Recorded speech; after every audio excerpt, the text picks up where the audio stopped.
Bismillahirrahmanirrahim. Assalamualaikum warahmatullahi wabarakatuh. Selamat Waalaikumsalam pagi Bapak warahmatullahi Ibu wabarakatuh. yang terhormat Bapak Wakil Direktur Bidang Kemahasiswaan Pak Iwan, yang terhormat Wakil Direktur Bidang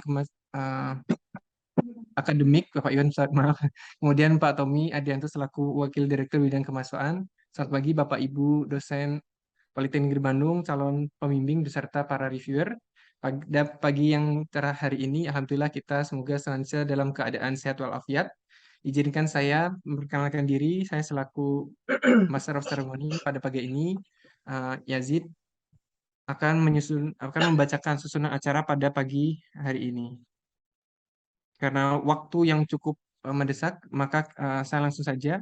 Yang pertama nanti ada pembukaan di sambutan dari Wakil Direktur Bidang Kemahasiswaan oleh Bapak Tommy, dilanjutkan sambutan dari Wakil Direktur Bidang Akademik Bapak Iwan, kemudian penjelasan mengenai program kreativitas mahasiswa Belmawa Diksi, termasuk benefit kegiatan dan lain-lain, akan dijelaskan oleh Pak Bambang Wisnu Adi.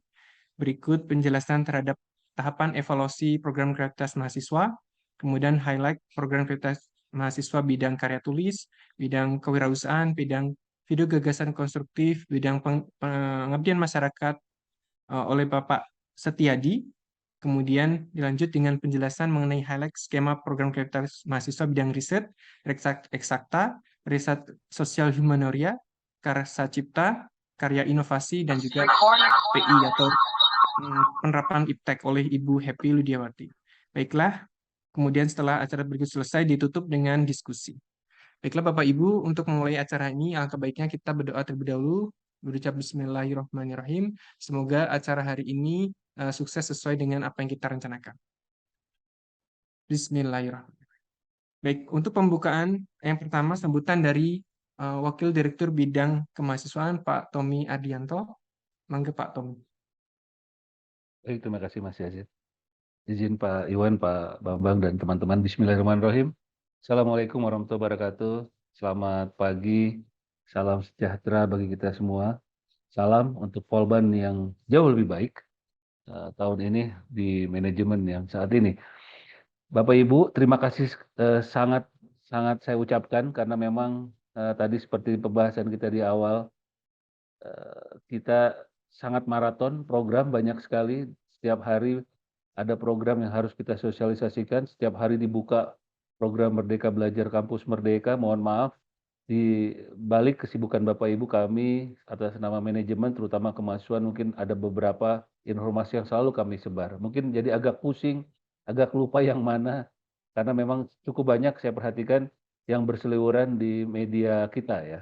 Saya ucapkan terima kasih banyak Pak Wadir 1, Pak Iwan untuk masuk dan nanti akan menyampaikan sambutan dan terlibat dalam diskusi nanti pukul 10.30. Pak Bambang Wisnu yang selalu mendampingi luar biasa dari awal. Ketika saya dilantik langsung mengingatkan PKM. PKM harus. Terima kasih Pak Bambang. Pak Setiadi, Pak Ali Masar, Mas Yazid ya, ada Pak Ahmad Bahrun, Pak Arman dan lain sebagainya teman-teman. Terima kasih. Karena mungkin direkam, jadi banyak juga dosen yang tidak masuk. Ini kelemahannya online ya Pak Bambang ya. Nanti mungkin direkam jadi akan nonton atau lupa karena undangannya beberapa hari yang lalu. Tapi tadi pagi saya sudah ingatkan, mudah-mudahan nanti masuk. Terakhir saya ingin mengucapkan sangat terima kasih kepada Bu Rahil nih.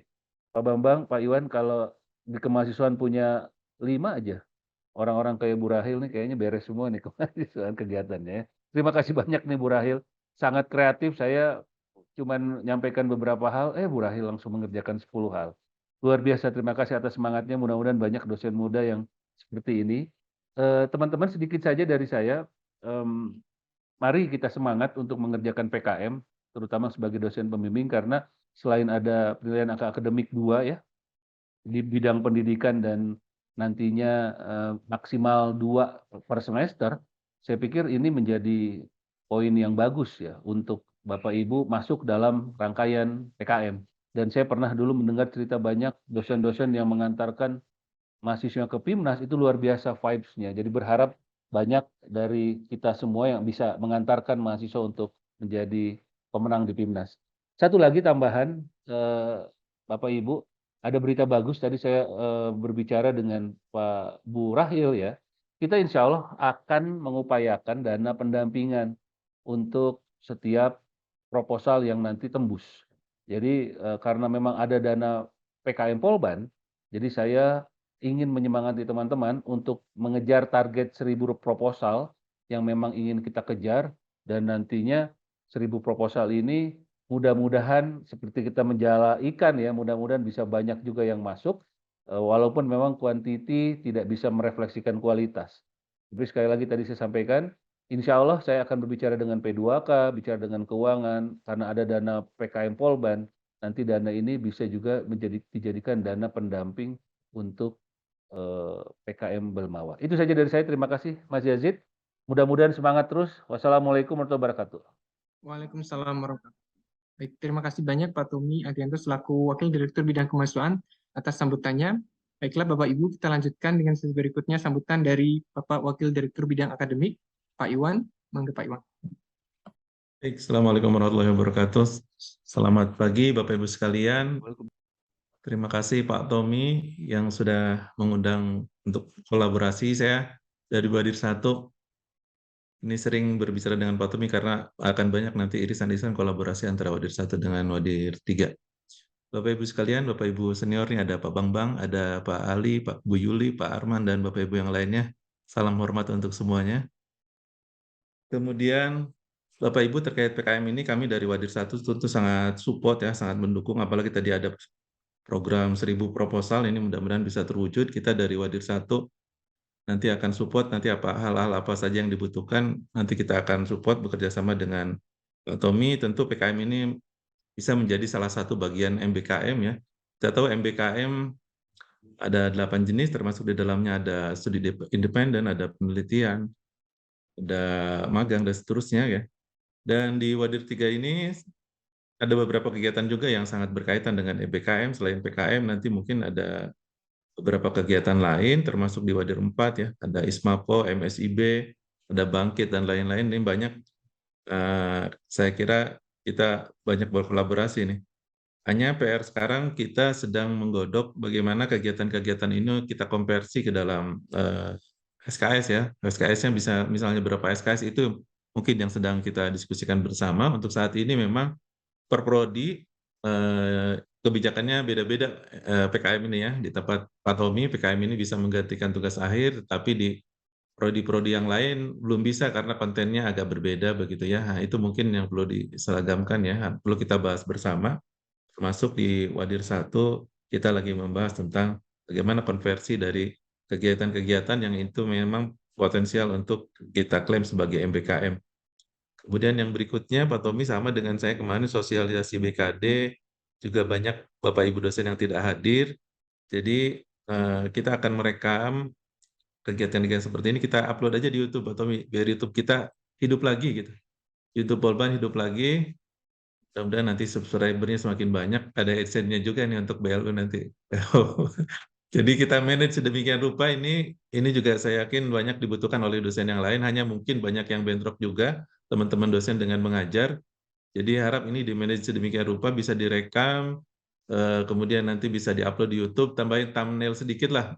Saya lihat tadi di YouTube-nya Polban, nggak ada thumbnailnya, jadi kurang menarik kalau dilihat orang gitu. Jadi tambahin thumbnail dan lain-lain. Saya kira tim pasukannya Pak Tommy lebih banyak yang mudah-mudahan ini termasuk Pak Ya, Yazid Pak nih. Iwan. Jadi Baik. kita bikin lebih baik YouTube kita. Mungkin itu sekali lagi dari kami dari akademik mengucapkan banyak terima kasih kepada Pak Tommy dan timnya, dan juga Bapak Ibu sekalian yang sudah support kegiatan PKM ini. Insya Allah ini akan sangat berdampak pada kegiatan akademis kita, termasuk akreditasi di dalamnya adalah sangat berkontribusi kegiatan PKM ini. Mungkin itu saja Bapak Ibu sekalian, mohon maaf nanti saya sebentar agak ada kegiatan dulu penyambutan ini, ada tamu dari SMA, jadi saya izin dulu Pak Tommy, nanti kembali lagi. Gitu aja Bapak Ibu Terima sekalian, kasih, Pak. terima kasih atas waktunya. Assalamualaikum warahmatullahi wabarakatuh. Waalaikumsalam warahmatullahi wabarakatuh. Terima kasih Pak Iwan. Ya, terima kasih banyak Pak Iwan selaku Wakil Direktur Bidang Akademik. Baiklah Bapak Ibu, kita lanjutkan untuk sesi berikutnya mengenai pemaparan program prioritas mahasiswa oleh Bapak Wisnu Adi. Pak Babang Wisnu, mangga Pak. Baik, suara saya terdengar Pak? Cukup jelas. Jelas ya.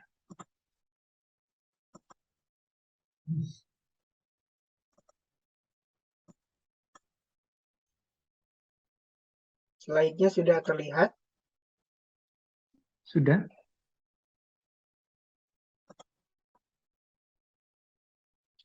Baik Bapak Ibu sekalian, Assalamualaikum warahmatullahi wabarakatuh. Waalaikumsalam. Salam sejahtera buat kita semua. Semoga Bapak Ibu semua dalam keadaan sehat walafiat. Pak Yazid, kalau tidak salah Pak Tommy, ini tuh kita audiensnya dosen dan pimpinan Polban ya Pak ya? saya khawatir keliru. Utamanya ya. Iya. Betul ya. Baik. Bapak Ibu sekalian, terima kasih atas kehadirannya juga kepada pimpinan Polban, Pak Tommy, Pak Iwan yang sudah memberikan kesempatan kepada saya untuk kembali menyampaikan tentang PKM. Minggu lalu kita sudah menyampaikan PKM ke mahasiswa sebetulnya, tapi juga dihadiri oleh beberapa dosen dan pimpinan. Hari ini kita akan kembali menyampaikan, cuman sedikit saya akan update informasi. Jadi sebagian mungkin materi yang saya sampaikan itu sudah saya sampaikan minggu lalu, tapi sebagian mungkin ada yang belum dan harusnya saya sampaikan minggu depan ya, tapi karena minggu depan itu ada momen sosialisasi untuk tingkat nasional, tapi sebagian saya sampaikan di hari ini gitu. Bapak Ibu sekalian, kalau kita bicara PKM ya, tentu PKM ini tidak berdiri sendiri. Ini merupakan suatu pengejawantahan dari kegiatan pembelajaran yang tercantum dalam Permendikbud nomor 3 tahun 2020 pasal 15 ayat 1. Jadi di dalam Permendikbud tersebut disampaikan bahwa kegiatan pembelajaran itu sangat beragam, dari mulai pertukaran pelajar, magang atau kerja praktek, kemudian mengajar di suatu satuan pendidikan, terutama untuk program studi keguruan ya.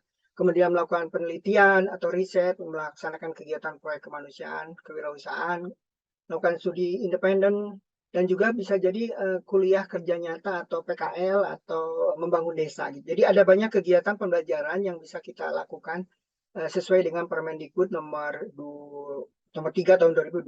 Jadi sekali lagi bahwa PKM merupakan turunan dari peraturan tersebut gitu. Meskipun PKM lahir sudah lebih dari 33 tahun gitu ya. Jadi mungkin Bapak Ibu masih kecil itu PKM sudah ada sebetulnya, atau zaman waktu dulu kuliah gitu ya. Bahkan bagi mahasiswa mereka belum lahir, PKM sudah lahir gitu ya.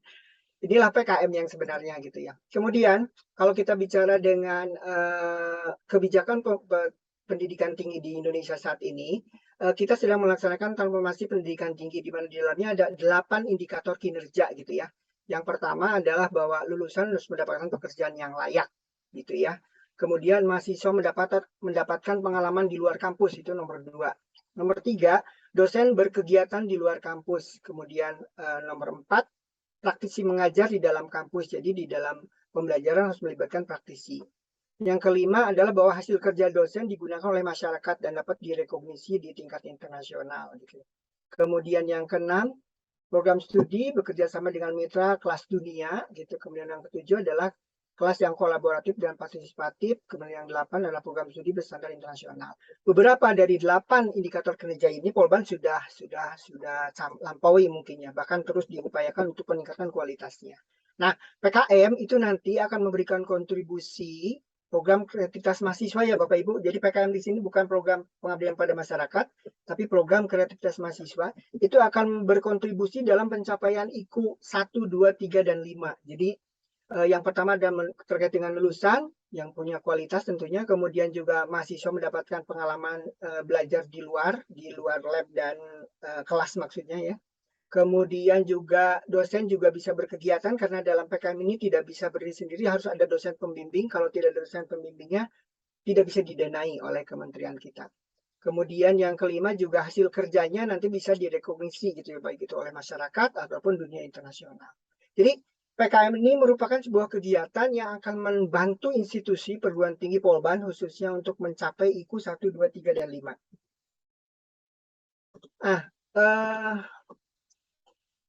Kalau kita mapping gitu ya, kegiatan kampus merdeka gitu ada 9 di sini yang saya catat, bahwa pertama ada pertukaran mahasiswa, ada magang, mengajar di sekolah, penelitian, bela negara, kemudian proyek kemanusiaan, kewirausahaan mahasiswa, studi atau proyek independen, dan membangun desa. Nah, kalau kita kaitkan bahwa dengan PKM, maka kegiatan penelitian itu bisa kita support dengan PKM RE dan RSH, ya, PKM riset, eksakta, dan riset humaniora, gitu ya. Kemudian, membangun desa bisa dilaksanakan dengan PKM pengabdian masyarakat atau PKM PI, ya, PKM PI, penerapan ITEK, PKM itu. Kemudian, studi atau proyek independen itu bisa dilakukan dengan PKM KC dan PKM KI. Kemudian, kewirausahaan dengan PKMK, proyek kemanusiaan bisa PKM PM, bisa juga PKM PI. Kemudian di luar itu juga ada PKM VGK. VGK itu adalah video gagasan konstruktif, dan PKM GFT atau gagasan futuristik tertulis, dan kemudian PKM AI. Kalau yang PKM PGK, PKM GFT, dan PKM itu semua kanal bisa gitu. Jadi artinya bahwa kegiatan Kampus Merdeka itu sebenarnya bisa dilakukan melalui kegiatan PKM, program kreativitas mahasiswa. Oleh karena itu, menurut saya kegiatan program kreatif mahasiswa merupakan salah satu kegiatan yang strategis gitu ya. Satu kegiatan tapi bisa berimpact kemana-mana gitu, terhadap terutama terhadap kinerja dari perguruan tinggi atau program studinya gitu ya.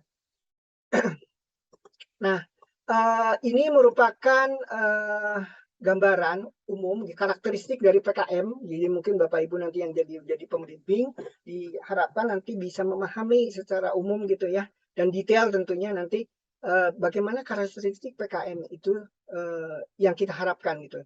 Pertama, bahwa PKM itu masing-masing independen, meskipun pasca PKM 1 bisa menjadi kegiatan PKM yang lain gitu, bisa jadi gitu ya. Namun secara umum karakteristik PKM-nya sebagai berikut. Yang pertama, bahwa kalau PKM riset itu pasti yang dicari adalah novelty. Jadi yang dilihat nanti ketika proposal itu adalah bagaimana mahasiswa bisa menargetkan gitu kalau di proposal mungkin ya, unsur kebaruan dan juga rencana ilmu pengetahuan atau teknologi yang akan dieksplor melalui kegiatan riset, yang akan dihasilkan melalui riset. Itu PKM RE dan RSH, hanya bidangnya mungkin yang berbeda. Yang eksakta untuk yang bidang-bidang engineering, kayak yang RSH ya sesuai namanya untuk bidang-bidang non-engineering. Kemudian ada PKM K, itu PKM itu adalah PKM kewirausahaan. Ini merupakan PKM untuk membantu mahasiswa menuangkan gagasan untuk menjadi entrepreneur, tapi berbasis produk baru. Jadi kalau misalnya jualan keripik, enggak gitu ya. Bukan seperti itu, PKM kewirausahaan tidak seperti itu maksudnya. Sehingga diharapkan nanti mahasiswa punya inovasi untuk mengembangkan sebuah produk berdasarkan ilmu pengetahuan dan teknologi yang dia kuasai, sehingga bisa menjadi solusi bagi masyarakat atau dibutuhkan oleh banyak masyarakat. Nah, itu PKM kewirausahaan. Kemudian ada PKM pengabdian masyarakat, itu membantu masalah mitra. Karena PKM PI adalah membantu masalah mitra juga, tapi kalau pengabdian masyarakat itu untuk mitra yang non-profit. Tapi kalau PKM ITEK, penerapan ITEK dan ITEK ini merupakan PKM untuk membantu masalah mitra yang profit oriented, misalnya UMKM. Kemudian ada PKM KC, itu targetnya adalah membuat prototip. Jadi karsa cipta, karena karsa cipta memang belum menjadi produk yang utuh. Dia targetnya adalah menghasilkan sebuah prototipe atau model. Kemudian yang berikutnya adalah PKM KI. PKM KI itu adalah PKM yang diharapkan mahasiswa nanti menghasilkan produk dengan skala penuh. Artinya skala 1 itu artinya dia bisa langsung dioperasionalkan, bisa langsung dipakai oleh usernya tentunya ya. Gitu. Kemudian ada PKM VGK. PKM VGK adalah video gagasan konstruktif. Video ini sebetulnya dikaitkan dengan SDGs. Jadi bisa berisi tentang masalah yang solusi dari masalah yang terkait dengan keprihatinan bangsa, sehingga diharapkan levelnya itu bukan level lokal, tapi bisa diekskalasi menjadi nasional. Gitu. Kemudian ada juga PKM GFT, yaitu sebuah ide untuk atau gagasan yang ingin diwujudkan dalam jangka panjang. Jadi jangka panjang. Jadi PKM GFT ini merupakan PKM yang prosesnya itu perlu panjang. Artinya panjang itu di atas 5 tahun ya. Jadi kalau misalnya ada PKM yang mengajukan GFT tapi bisa diselesaikan dalam 6 bulan, itu maka akan dicoret gitu ya. Terakhir adalah PKM AI atau artikel ilmiah. Ini adalah sebuah PKM yang mewadahi mahasiswa untuk menuliskan dalam bentuk karya ilmiah terkait dengan hasil pekerjaan atau hasil belajar dia selama itu di lab, di kelas ataupun di tempat-tempat lain, sehingga nanti karyanya bisa dinikmati dan di-share kepada publik gitu ya. Itu PKM AI. Nah, inilah karakteristik PKM-nya yang harus dipahami bersama kita sebagai pembimbing ataupun nanti mahasiswa sebagai pelaksananya. Kemudian tujuan PKM ya. Jadi tujuan PKM itu sebetulnya ujung-ujungnya adalah bagaimana kita menghasilkan lulusan yang punya daya saing, ya daya saing yang bagus gitu ya, sesuai dengan kebutuhan baik itu nasional ataupun internasional. Nah, dengan PKM diharapkan nanti bisa memandu mahasiswa menjadi pribadi yang mandiri. Ini harapannya ya. Kemudian tahu dan taat aturan. Jadi di PKM itu sangat strict ya. Kalau begitu sedikit saja tidak taat aturan langsung di drop gitu, digugurkan. Kemudian kreatif dan inovatif. Jadi ini juga merupakan wahana untuk melatih mahasiswa agar lebih kreatif lagi dan lebih inovatif lagi terhadap gagasan-gagasan solusi yang dia tawarkan untuk penyelesaian masalah. Kemudian juga melatih mahasiswa untuk berpikir objektif, bertindak objektif, dan berperilaku objektif, dan juga kooperatif karena di PKM dituntut untuk kerjasama, teamwork. Jadi minimalnya harus 3 orang, maksimumnya 5, sehingga mau tidak mau mahasiswa harus belajar untuk kooperatif gitu. Dan ini semua kita rangkai, kita bangun dalam rangka membangun Kebhinneka Tunggal Ikaan tentang intelektual gitu ya. Mudah-mudahan Indonesia ke depan bisa lebih baik lagi dengan karya-karya mahasiswa yang bisa diwujudkan dalam kehidupan sehari-hari. Ini adalah sasaran IKU. Ya, kalau kita saya kembali lagi kepada IKU dan SKS konversi PKM berbasis MPKM dikaitkan dengan MPKM. Jadi tadi ada Pak Iwan menyampaikan bagaimana sih caranya gitu ya. Mungkin saya di sini memberikan sebuah alternatif dan contoh nanti ya di slide berikutnya bagaimana kita konversi gitu. Tapi sebelumnya kita pahami dulu bahwa bidang PKM itu ada terkait dengan sasaran IKU. Tadi saya sudah sebutkan bahwa PKM bisa dikaitkan dengan IKU nomor 1, 2, 3, dan 5. Gitu ya. Kemudian kalau kaitannya dengan konversi ke SKS, maka apabila lolos terhadap proposal dia lolos gitu ya, artinya dianggap baik gitu, sudah disubmit, kemudian dinyatakan lolos PKM-nya, itu sebenarnya bisa kita konversi menjadi 1 sampai 2 SKS gitu ya. Kemudian kalau dia melaksanakan kegiatan, kemudian didanai, kemudian dia melaksanakan kegiatan, itu kita institusi sebetulnya punya kewenangan untuk melakukan konversi senilai 3 sampai 5 SKS gitu ya.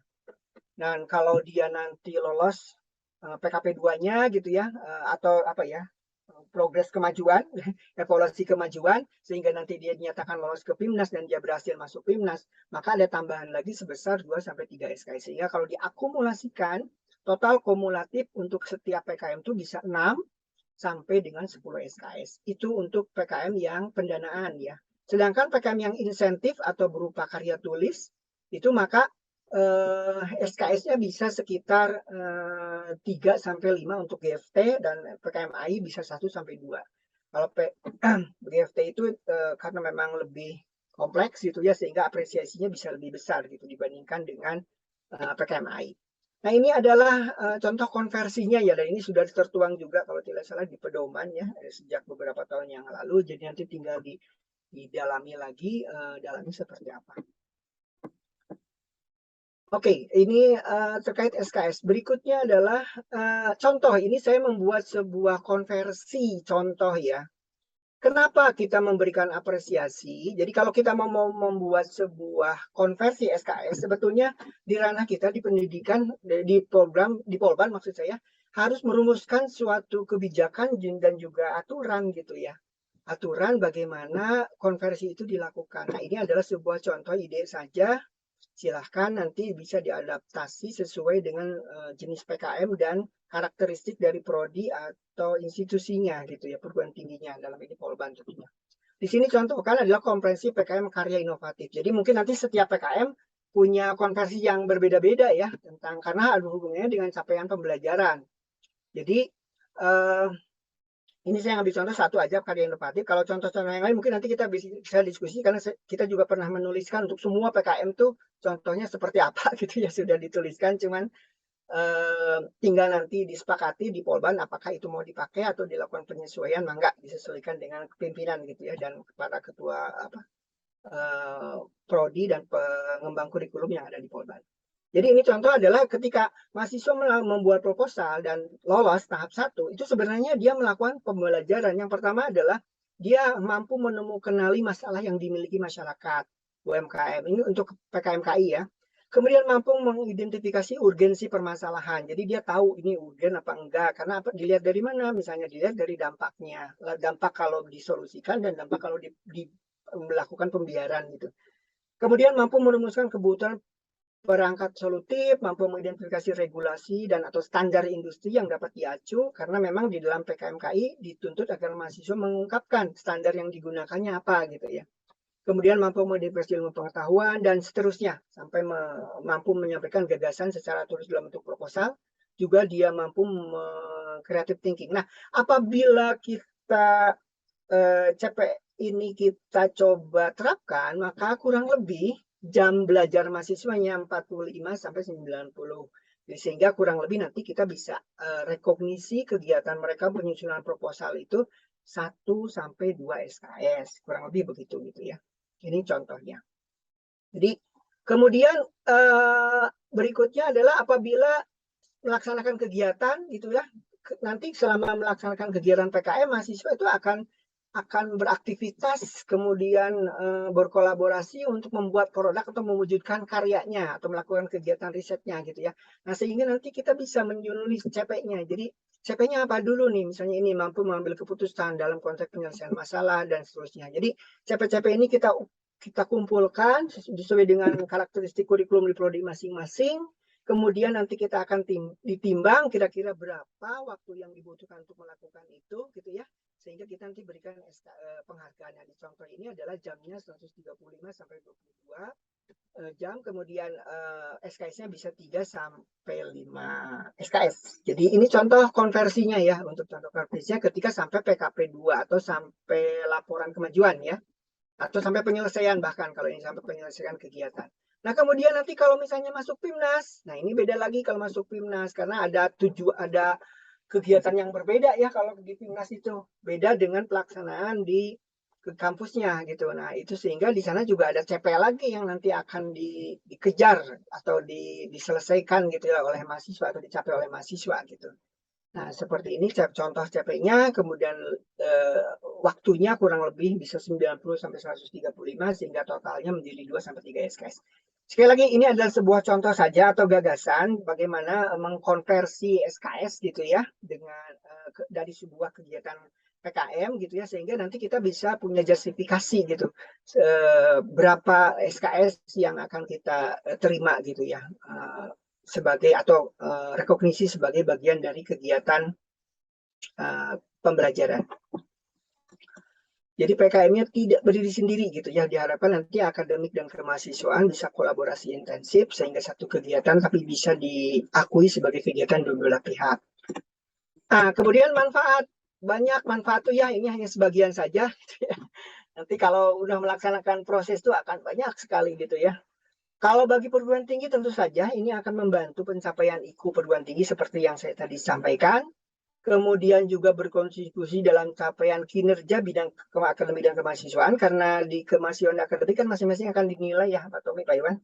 Di Polbang Wawa misalnya di kemahasiswaan itu akan dinilai. Jadi nanti semua capaian mahasiswa di perguruan tinggi itu akan dientrikan ke aplikasi Polbang Wawa dan itu menjadi pemeringkatan bidang kemahasiswaan.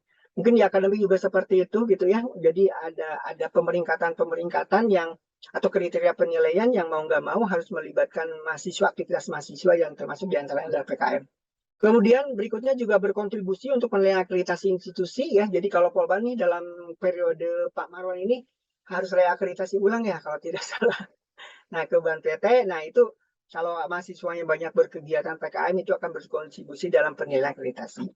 Begitu juga terhadap akreditasi program studi ya Bapak Ibu. Jadi bagi program studi yang mahasiswanya punya prestasi, punya kegiatan kemahasiswaan itu akan sangat membantu gitu ya dalam penilaian akreditasi.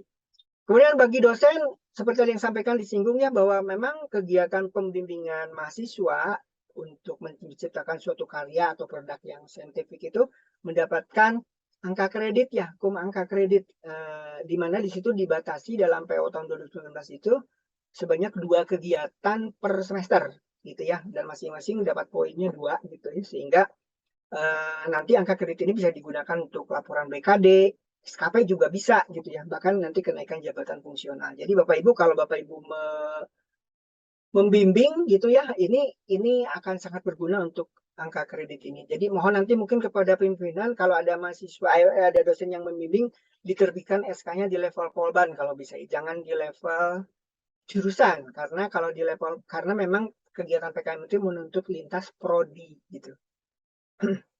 Oke, kemudian dan nanti kepada tim BKD, penilai BKD, SKP gitu juga nanti mohon disampaikan sehingga nanti diberikan apresiasi juga itu. Termasuk nanti di operator BKD-nya bisa dientrikan, jangan sampai udah ada kegiatannya, ada sertifikatnya misalnya, tapi tidak bisa dientrikan, tidak bisa masuk aplikasi BKD. Nah itu juga harus dijaga ya. Jadi mudah-mudahan nanti kompak semua sehingga semua saling support. Kemudian yang kedua, manfaat PKM bagi dosen sebetulnya juga bisa membantu ya, membantu kegiatan riset atau pengabdian pada masyarakat dosen. Jadi Bapak Ibu sebenarnya kalau Bapak Ibu punya roadmap kegiatan yang cukup besar, agenda besar, mungkin sebagian nanti bisa di-split kepada para mahasiswa gitu. Kalau Bapak Ibu punya agenda riset atau pengabdian masyarakat gitu ya. Itu bisa sehingga eksekusi konkretnya nanti bisa melalui PKM. Tapi tidak seluruhnya. Bukan berarti kegiatan dosen riset dosen jadi PKM, enggak ya, tapi bagian kecil dari riset dosen itu bisa menjadikan PKM-nya mahasiswa di mana Bapak Ibu sebagai pembimbingnya. Ini beberapa manfaat, terus terang banyak ya manfaatnya, dan mungkin saya berharap nanti ada diskusi, jadi kita bisa saling melengkapi gitu untuk mengeksplor elaborasi bagaimana manfaat yang bisa kita raih melalui PKM. Nah, Bapak Ibu sekalian, ini adalah fakta yang tidak bisa kita pungkiri bahwa keterlibatan PKM itu luar biasa. Kalau menurut saya ini suatu Guinness Book of Record ya. Di dunia tuh nggak ada ya proposal riset atau kegiatan yang puluhan ribu gitu. Nggak ada pun negara manapun nggak ada ya, cuma di Indonesia gitu ya.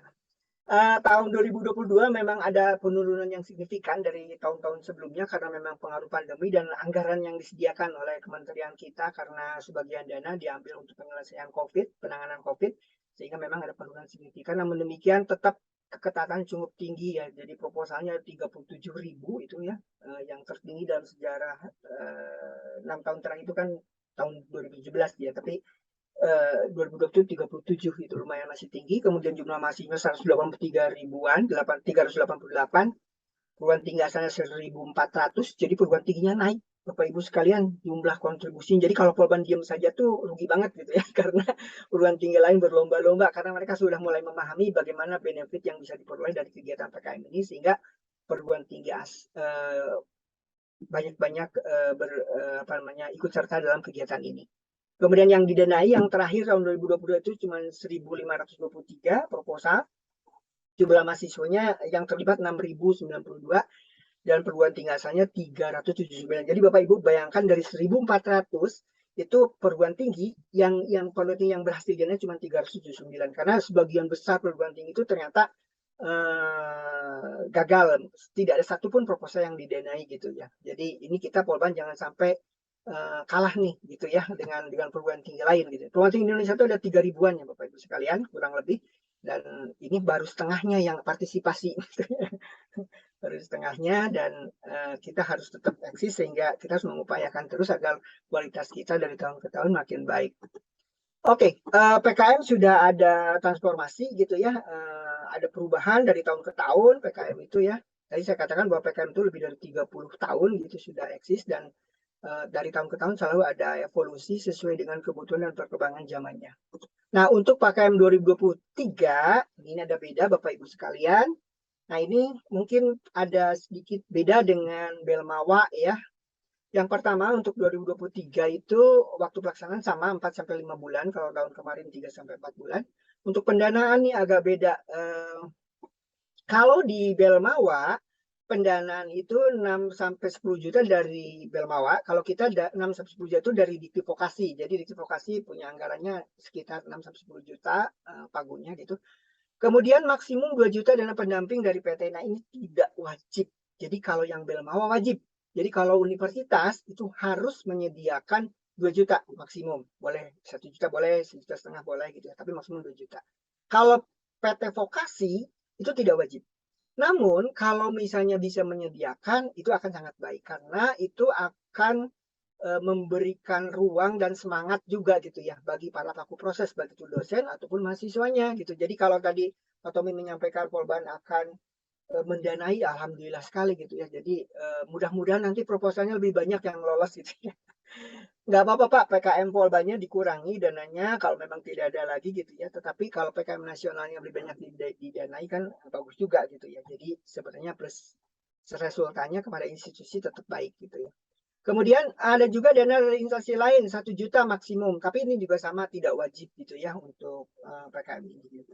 Jadi itu berbeda dengan Belmawa di aspek pendanaan ya, di diksi vokasi itu beda bahwa tidak diwajibkan, tapi kalau bisa diberikan akan sangat baik sekali. Dan tentu nanti akan diapresiasi. Bahkan tahun 2023 ini kita sedang merancang untuk memberikan apresiasi kepada para perguruan tinggi yang terlibat di dalam PKM. Tinggal rumusnya sudah ada, tinggal dana dari diksi vokasinya ya ada. Kalau dananya ada, itu langsung nanti ada semacam seremoni untuk memberikan apresiasi terhadap semua aktivitas, semua stakeholders yang terlibat dalam PKM, gitu ya. Khusus untuk diksi vokasi ya, diksi vokasi. Nah, kemudian terkait output sudah saya sampaikan bahwa outputnya itu ada 4 dan yang beda di tahun ini bahwa ada output semua PKM harus ada PKM kegiatan maksud saya harus ada sosialisasi atau publikasi di media sosial dan harus membuat akun khusus sesuai dengan tim PKM-nya dan itu didanai dengan dari Dikti Vokasi dengan dana maksimum 500.000 untuk AdSense. Jadi promosinya harus yang berbayar. Tidak boleh yang gratis gitu ya supaya dipastikan bisa berjalan dengan baik. Nah itu PKM 2023. Kemudian ini PKM ada PKM pendanaan tadi saya sudah singgung, ada PKM pendanaan kegiatan ada 8, kemudian ada PKM insentif ada 2. Jadi ada dua skema ya Bapak Ibu sekalian. Jadi kalau insentif itu tidak ada kegiatannya langsung membuat produk atau karyanya kemudian nanti didanai 2,5 juta. Kalau yang pendanaan kegiatan memang harus melakukan kegiatan selama 4-5 bulan. Ini nanti bisa dibaca ya detailnya, tapi sebagai gambaran bahwa setiap PKM punya karakteristik yang berbeda. Jadi Bapak Ibu nanti ketika membimbing mohon memperhatikan skemanya sehingga mahasiswa tidak ada yang salah kamar. Itu penting gitu ya, karena begitu salah kamar ya sudah gugur meskipun proposalnya dianggap baik gitu ya. Tapi kalau salah kamar itu tidak misalnya harusnya PKMK ke PKMPM atau PKMPI gitu ya. Itu tidak bisa didanai gitu ya. Nah, kemudian jangan lupa juga bahwa jumlah mahasiswa 3-5 dan diharapkan tapi kalau di Polban harusnya diwajibkan gitu ya sekali lagi lintas gitu ya. Lintas bidang keilmuan. Jadi dimohon didorong mahasiswanya agar berkolaborasi antar jurusan sebisa mungkin gitu ya. Kalau terpaksa dalam satu jurusan berbeda prodi ya tidak apa. Tapi kalau bisa sih antar jurusan kolaborasi. Tapi tidak boleh ke perguruan tinggi lain ya. Harus dalam perguruan tinggi yang sama. Jadi harus di Polban. Oke, itu mungkin dari slide ini yang perlu ditekankan bahwa mahasiswa mohon didorong dan jangan salah kamar untuk kolaborasi antar jurusan, kemudian dan PKM ini jangan sampai salah kamar. Nah ini gawangnya benar-benar mengandalkan Bapak Ibu pembimbing nantinya ya, karena mahasiswa mungkin tidak semuanya aware dan mereka orang-orang baru semua. Kalau Bapak Ibu pembimbing kan harusnya dari tahun ke tahun sudah paham sehingga bisa membimbing dengan lebih baik lagi. Kemudian di PKM Belmawa itu ada klasterisasi Bapak Ibu. Jadi kalau di Belmawa itu ada ruang-ruang di mana ada golongan klaster 1, klaster 2, 3 sampai dengan 5. Itu nanti hak menyampaikan proposalnya beda-beda.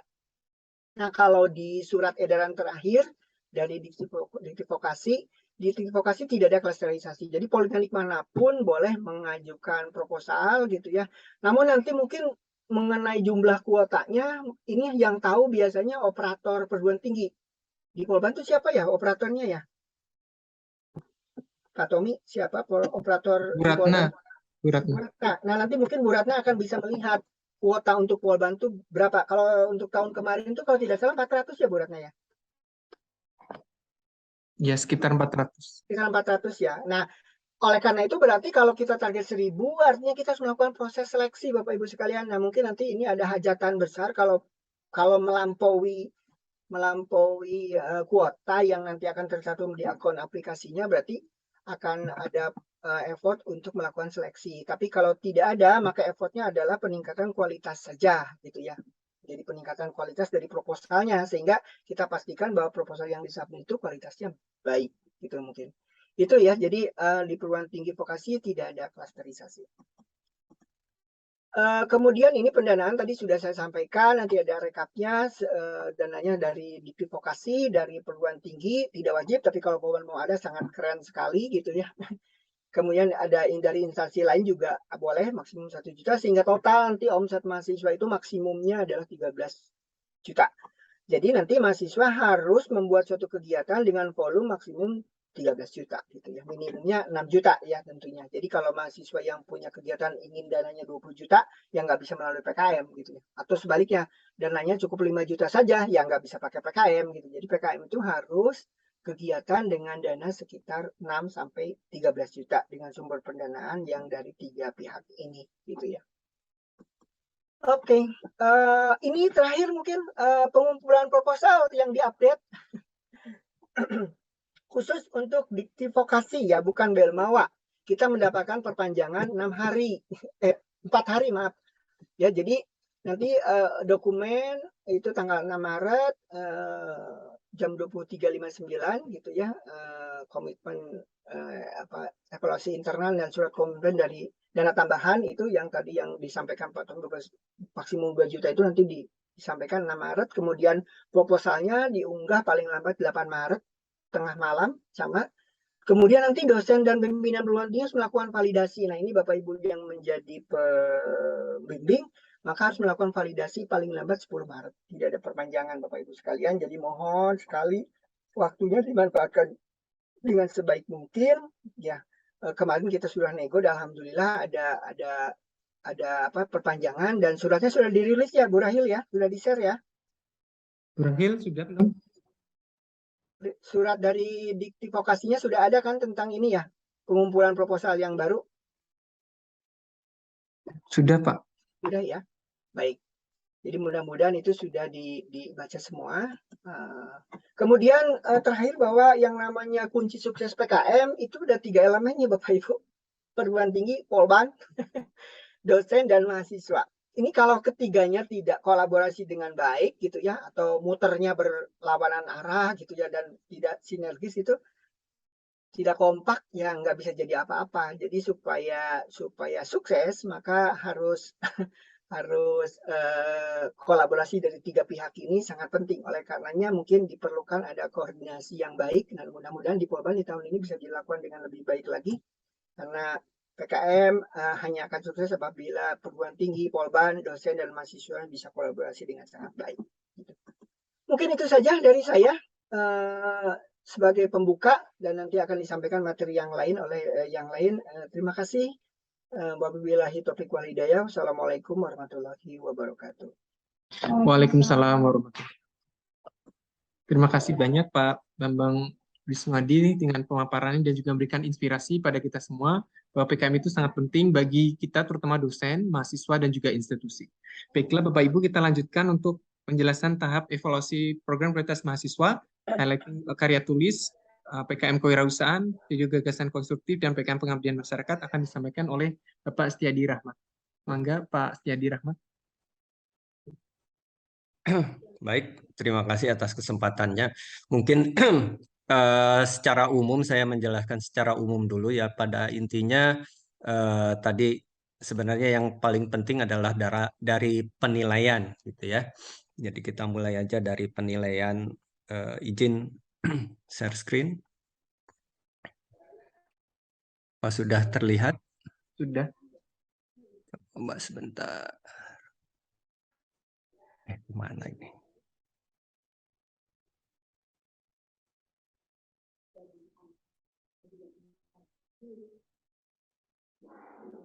Kemana ini slide-nya?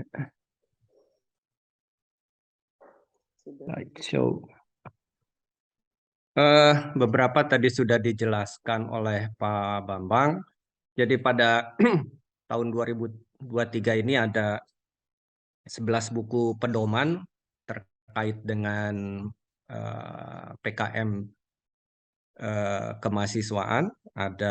Jadi kalau yang umumnya ada di buku 1, kemudian yang masing-masing detail terkait dengan bidang PKM itu dari buku 2 sampai buku 11. Dari buku 2 bidang kewirausahaan, kemudian buku 3 bidang karya cipta, buku 4 karya inovatif, buku 5 penerapan iptek, buku 6 PKM, pengabdian kepada masyarakat, buku 7 riset eksakta, buku 8 riset humaniora, buku 9 video gagasan konstruktif, buku 10 gagasan futuristik tertulis, dan buku 11 itu artikel ilmiah. Ini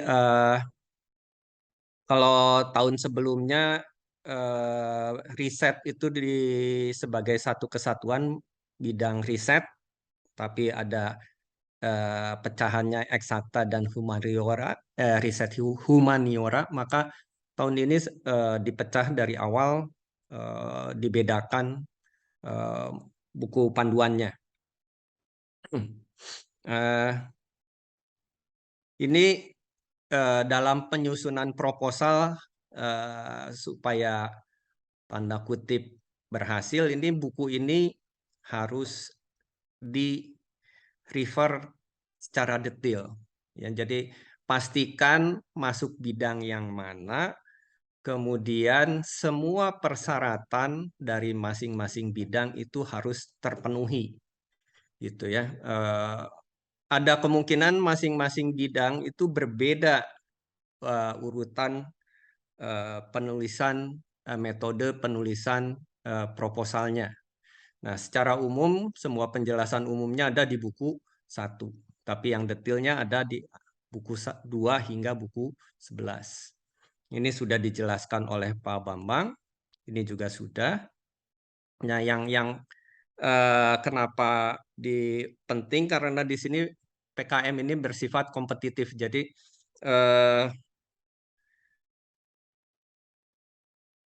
sifatnya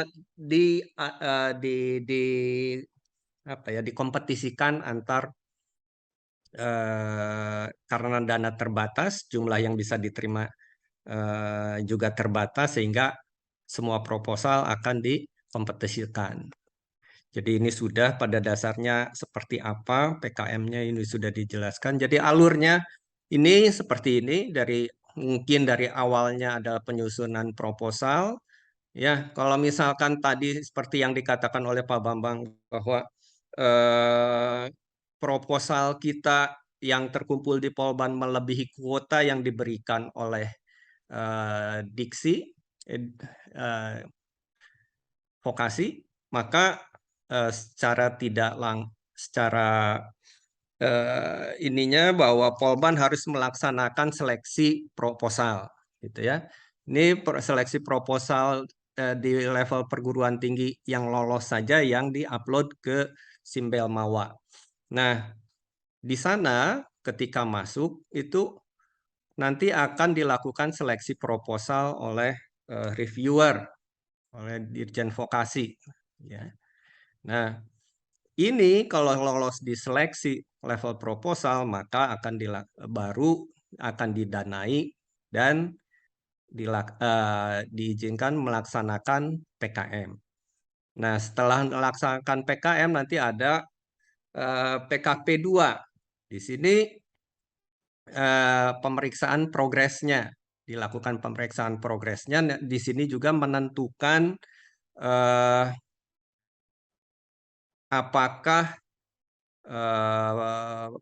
kegiatan tersebut akan lolos ke PIMNAS atau tidak. Ini ada kaitan di sini. Terus nanti ada pelaporan baru kalau lolos dari PKP 2 maupun pelaporan akan lanjut ke PIMNAS.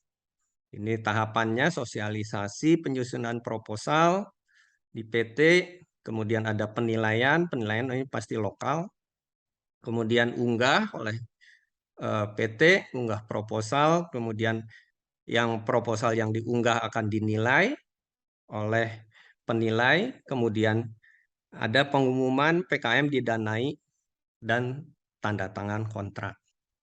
Lanjutnya pelaksanaan PKM, kemudian unggah laporan kemajuan, ya, dan maupun video untuk yang PKM GFK. Kemudian juga ada nanti di sini setelah ini ada PKP 2, penilaian kemajuan pelaksanaan PKM. PKP 2 ini dilaksanakan secara daring. Mungkin saya nggak tahu tahun ini daring atau luring. Terus kemudian tadi sama dengan tadi, unggah laporan akhir, terakhir pengumuman, pengumuman tim PKM yang masuk PIMNAS baru. Ini secara umumnya yang ada di tahapan pelaksanaan PKM tahun 2023. Gitu ya. Nah, kalau ini penjelasan secara grafikal, ini secara algoritma, flowchart skemanya. Dilanjut, kemudian bagaimana sih menilai?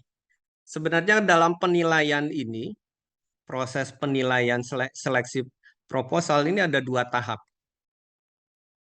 Ya, ada tahap 1, tahap 1 itu 1 orang penilai menilai administrasi dan kreativitas, gitu ya, tahap 1.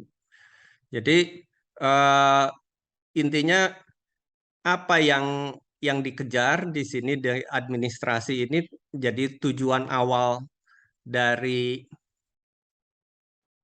PKM itu yang disasar adalah tahu aturan dan taat aturan. Jadi tahap 1 ini fokusnya pada tahu aturan dan taat aturan. Itu baru kalau lolos tahap 1, maka akan dilanjut pada tahap 2. Tahap 2 ini dinilai oleh 2 reviewer, 2 penilai, tapi sifatnya cenderung ke substansial. Gitu ya. Ini jadi penilaian di tahap 1 itu penilai bisa mendrop proposal ya yang terkait tidak memenuhi administrasi. Pada tahap 2 ini juga sebenarnya penilai bisa mendrop proposal kalau masih ditemukan ketidaktaatan administrasi. Jadi karena yang diperiksa sangat banyak, masih ada kemungkinan dari penilai tahap 1 itu lolos yang tidak memenuhi persyaratan administrasi bisa lolos ke tahap 2. Gitu ya. Nah, di tahap 2 selain mendrop yang tidak taat administrasi, juga memberikan penilaian terhadap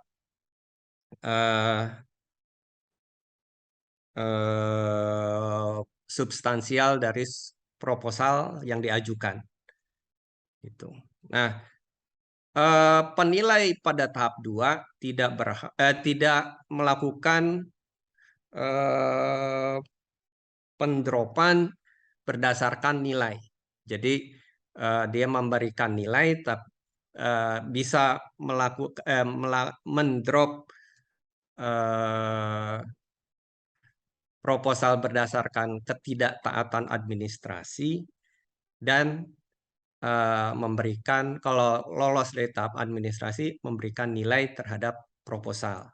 Nah, sedangkan siapa yang akan didanai itu dan passing grade itu yang menentukan tim Belmawa dan tim pakar. Ini menentukan passing grade dari siapa saja berdasarkan nilai dari penilaian tahap 2 itu di sort, diurutkan, kemudian ditentukan ada kebijakan tertentu mungkin ya, terus baru ditentukan siapa yang lulus. Ini juga sama, tahap 2 jadi tahap 1 kesesuaian persyaratan administrasi bersifat wajib, tanggal, bulan, tahun proposal, tanda tangan pengusul, biodata ditandatangani. Ini sangat ya, kesesuaian persyaratan. Kedua, kesesuaian format proposal. Ya, penulisan dengan pedoman PKM yang berlaku. Ketiga, kesesuaian program yang diajukan dengan bidang PKM yang dipilih. Jadi salah kamar pasti di drop. Ya, kemudian format proposal tidak sesuai dengan bidang PKM-nya pasti di drop. Tanggalnya salah, pasti di drop. Tanda tangan pengusul hasil cropping di drop. Jadi banyak ini pada tahap 1 pengalaman saya itu hampir 70% itu tidak lolos pada tahap 1 biasanya. Baru kalau di tahap 1 lolos baru masuk ke tahap 2. Ini yang dilihat adalah tingkat kreativitas program yang diusulkan, ya terdiri dari aspek keterulangan topik. Jadi kalau yang sama diulang-ulang, ini juga nggak akan mendapatkan nilai yang baik. Kemudian bobot tantangan intelektual dan menekankan aspek kreativitas atau substansial yang dilihat di tahap 2. Jadi kalau misalkan tadi apa ya, kewirausahaan, intinya berjualan, ya jualan keripik, ini sudah diulang-ulang topik yang sama, sudah diulang-ulang, jadi itu udah topik yang tanda kutip mohon maaf basi, jadi pasti akan di drop, kemungkinan besar di drop. Jadi penilaian tahap 1 tipsnya itu ya, pelajari, pahami, dan cermati buku pedoman. Tidak harus membaca keseluruhan proposal. Yang perlu diperhatikan adalah syarat administrasi dan kreativitas. Dan jadi dari judul pun ada batasan bahwa tidak lebih, katanya itu jumlah katanya tidak lebih dari 20 atau dan seterusnya lah. Nanti ada secara umumnya syarat-syarat administrasi, kemudian syarat-syarat administrasi yang harus ditaati, dan apabila dilanggar tidak dapat lolos ke tahap 2. Syarat-syarat administrasi yang tidak diberi nilai mati atau dapat masuk ke tahap 2 karena pertimbangan khusus, gitu ya. Jadi beberapa mungkin ada pertimbangan khususnya. Aturan yang tidak tercantum di tabel menggunakan aturan yang ada di buku pedoman PKM ini untuk penilai ya pada dasarnya. Apabila pada saat menilai tahap 2 didapati kesalahan administrasi, dinilai mati. Intinya di tahap 2 juga masih bisa mendrop proposal yang tidak taat administrasi. Ini contoh, ini tabel realnya ya, saya buka sedikit bagaimana detailnya. Jadi kalau membuat proposal itu ada lembar judul atau lembar sampul yang diupload pasti di drop. Kemudian ada lembar pengesahan di proposal tersebut di drop. Kenapa ada lembar pengesahan di drop? Karena tadi sudah dijelaskan oleh Pak Bambang, itu kan proposal nanti akan diverifikasi oleh perguruan tinggi maupun dosen pembimbing, sehingga tidak perlu ada lembar pengesahan lagi. Kemudian juga tidak ada daftar isi, di drop. Kemudian tanggal tahun tidak sesuai dengan tahun pengajuan proposal, di drop. Kemudian membuat proposal itu bukan kertas A4, jenis huruf maupun ininya bukan Times New Roman 12, terutama di halaman utama, di drop. Spasi tidak 1,15 kecuali daftar pustaka, margin tidak 4,333, margin itu kiri 4, atas 3, bawah 3, kanan 3 cm, ini di drop. Jumlah halaman inti maksimum tidak lebih dari 10 atau lebih dari 10 kecuali PKMI yang jumlah halaman mulai judul sampai daftar pustaka tidak 8 sampai 15 halaman. Ini juga di drop. Daftar isi letak penomoran tidak di kanan bawah, jenis tidak huruf Romawi atau huruf alfabet kecil, di drop. Halaman inti sampai lampiran letak penomoran tidak di kanan atas, bukan jenis angka Arab, di drop. Tidak ada surat pernyataan kesediaan dari mitra, khusus PKM-PM maupun PKM-PI, maka proposal tidak lanjut ke tahap penilaian, tahap 2 penilaian. Ini juga masih ada banyak lagi. Ya, mungkin nanti bisa di-share oleh panitia. Jadi apa yang harus diperhatikan? Jadi Bapak Ibu pembimbing, bukan hanya substansi juga, mungkin nanti harus melakukan verifikasi terhadap format maupun persyaratan dari proposal yang diajukan oleh mahasiswa. Itu ya. Nah, ini banyak. Kemudian kalau di tahap 2, ya ini sudah dijelaskan. Yang harus diperhatikan bahwa proposal, meskipun proposal itu di awal, dia punya kontribusi 30%. Ya, Belmawa. Ya, nilai proposal itu 30%, nanti PKP itu 20%, kemudian nanti terakhir bobot ada 50%. Jadi yang ingin saya sampaikan adalah nilai proposal itu bobotnya cukup besar untuk menentukan keberhasilan proposal kegiatan mahasiswa lolos ke PIMNAS. Jadi diharapkan bukan hanya menyusun saja, tapi juga mulai berstrategi dari awal, gitu ya. Ini tadi sudah disampaikan oleh Pak Bambang. Kebetulan saya ini diinikan untuk PKMK kewirausahaan, PKMPM, PKM VGK, dan PKM AI. Ini yang harus diperhatikan itu secara umum ya, saya jelaskan secara umum saja, karena detailnya mungkin ada di buku panduan. Jadi kalau kewirausahaan tadi intinya adalah produk IKTE sebagai komoditas usaha mahasiswa. Nah, kalau dikatakan seperti ini, maka ada kaitannya dengan bidang, sebaiknya ada kaitan dengan bidang yang digeluti, diselami oleh mahasiswa selama perkuliahan. Itu lebih baik. Kemudian juga memang dikatakan tidak harus sesuai bidang ilmu, tapi sebaiknya terkait dengan beberapa bidang ilmu. Jadi pesertanya ada jumlah mahasiswanya 3-5, maka lintas prodi juga lintas angkatan sebaiknya disarankan. Ya, sama pendanaannya bisa 6-10 juta, mungkin tadi sudah dijelaskan oleh Pak Bambang dari perguruan tinggi mungkin bisa mensupport hingga dana pendamping hingga 2 juta, dan dari luar mungkin jadi maksimum antara 6, bukan maksimum, jadi range-nya proposal pendanaan itu dari 6-13 juta. Ini dalam proposal ya, supaya lolos itu luaran wajib ini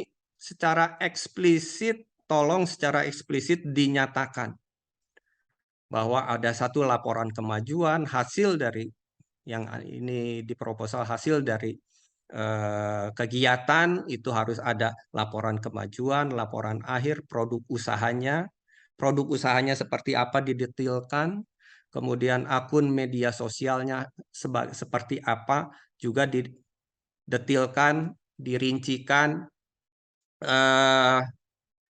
disesuaikan dengan buku panduan. Ya, demikian pula dengan PKMPM, ya PKMPM, pengabdian kepada masyarakat. Ini pasti ada ditambahkan ini ya, ada surat dengan mitra yang non-profit, gitu ya. Nah, ini juga sama, harus dieksplisitkan laporan kemajuan, outputnya, laporan luarannya dieksplisitkan, ada laporan kemajuan, laporan akhir, buku pedoman mitra, karena di sini menghasilkan produk yang akan digunakan oleh mitra, sehingga mau tidak mau ada buku pedoman mitra terhadap penggunaan produk. Kemudian juga akun media sosial.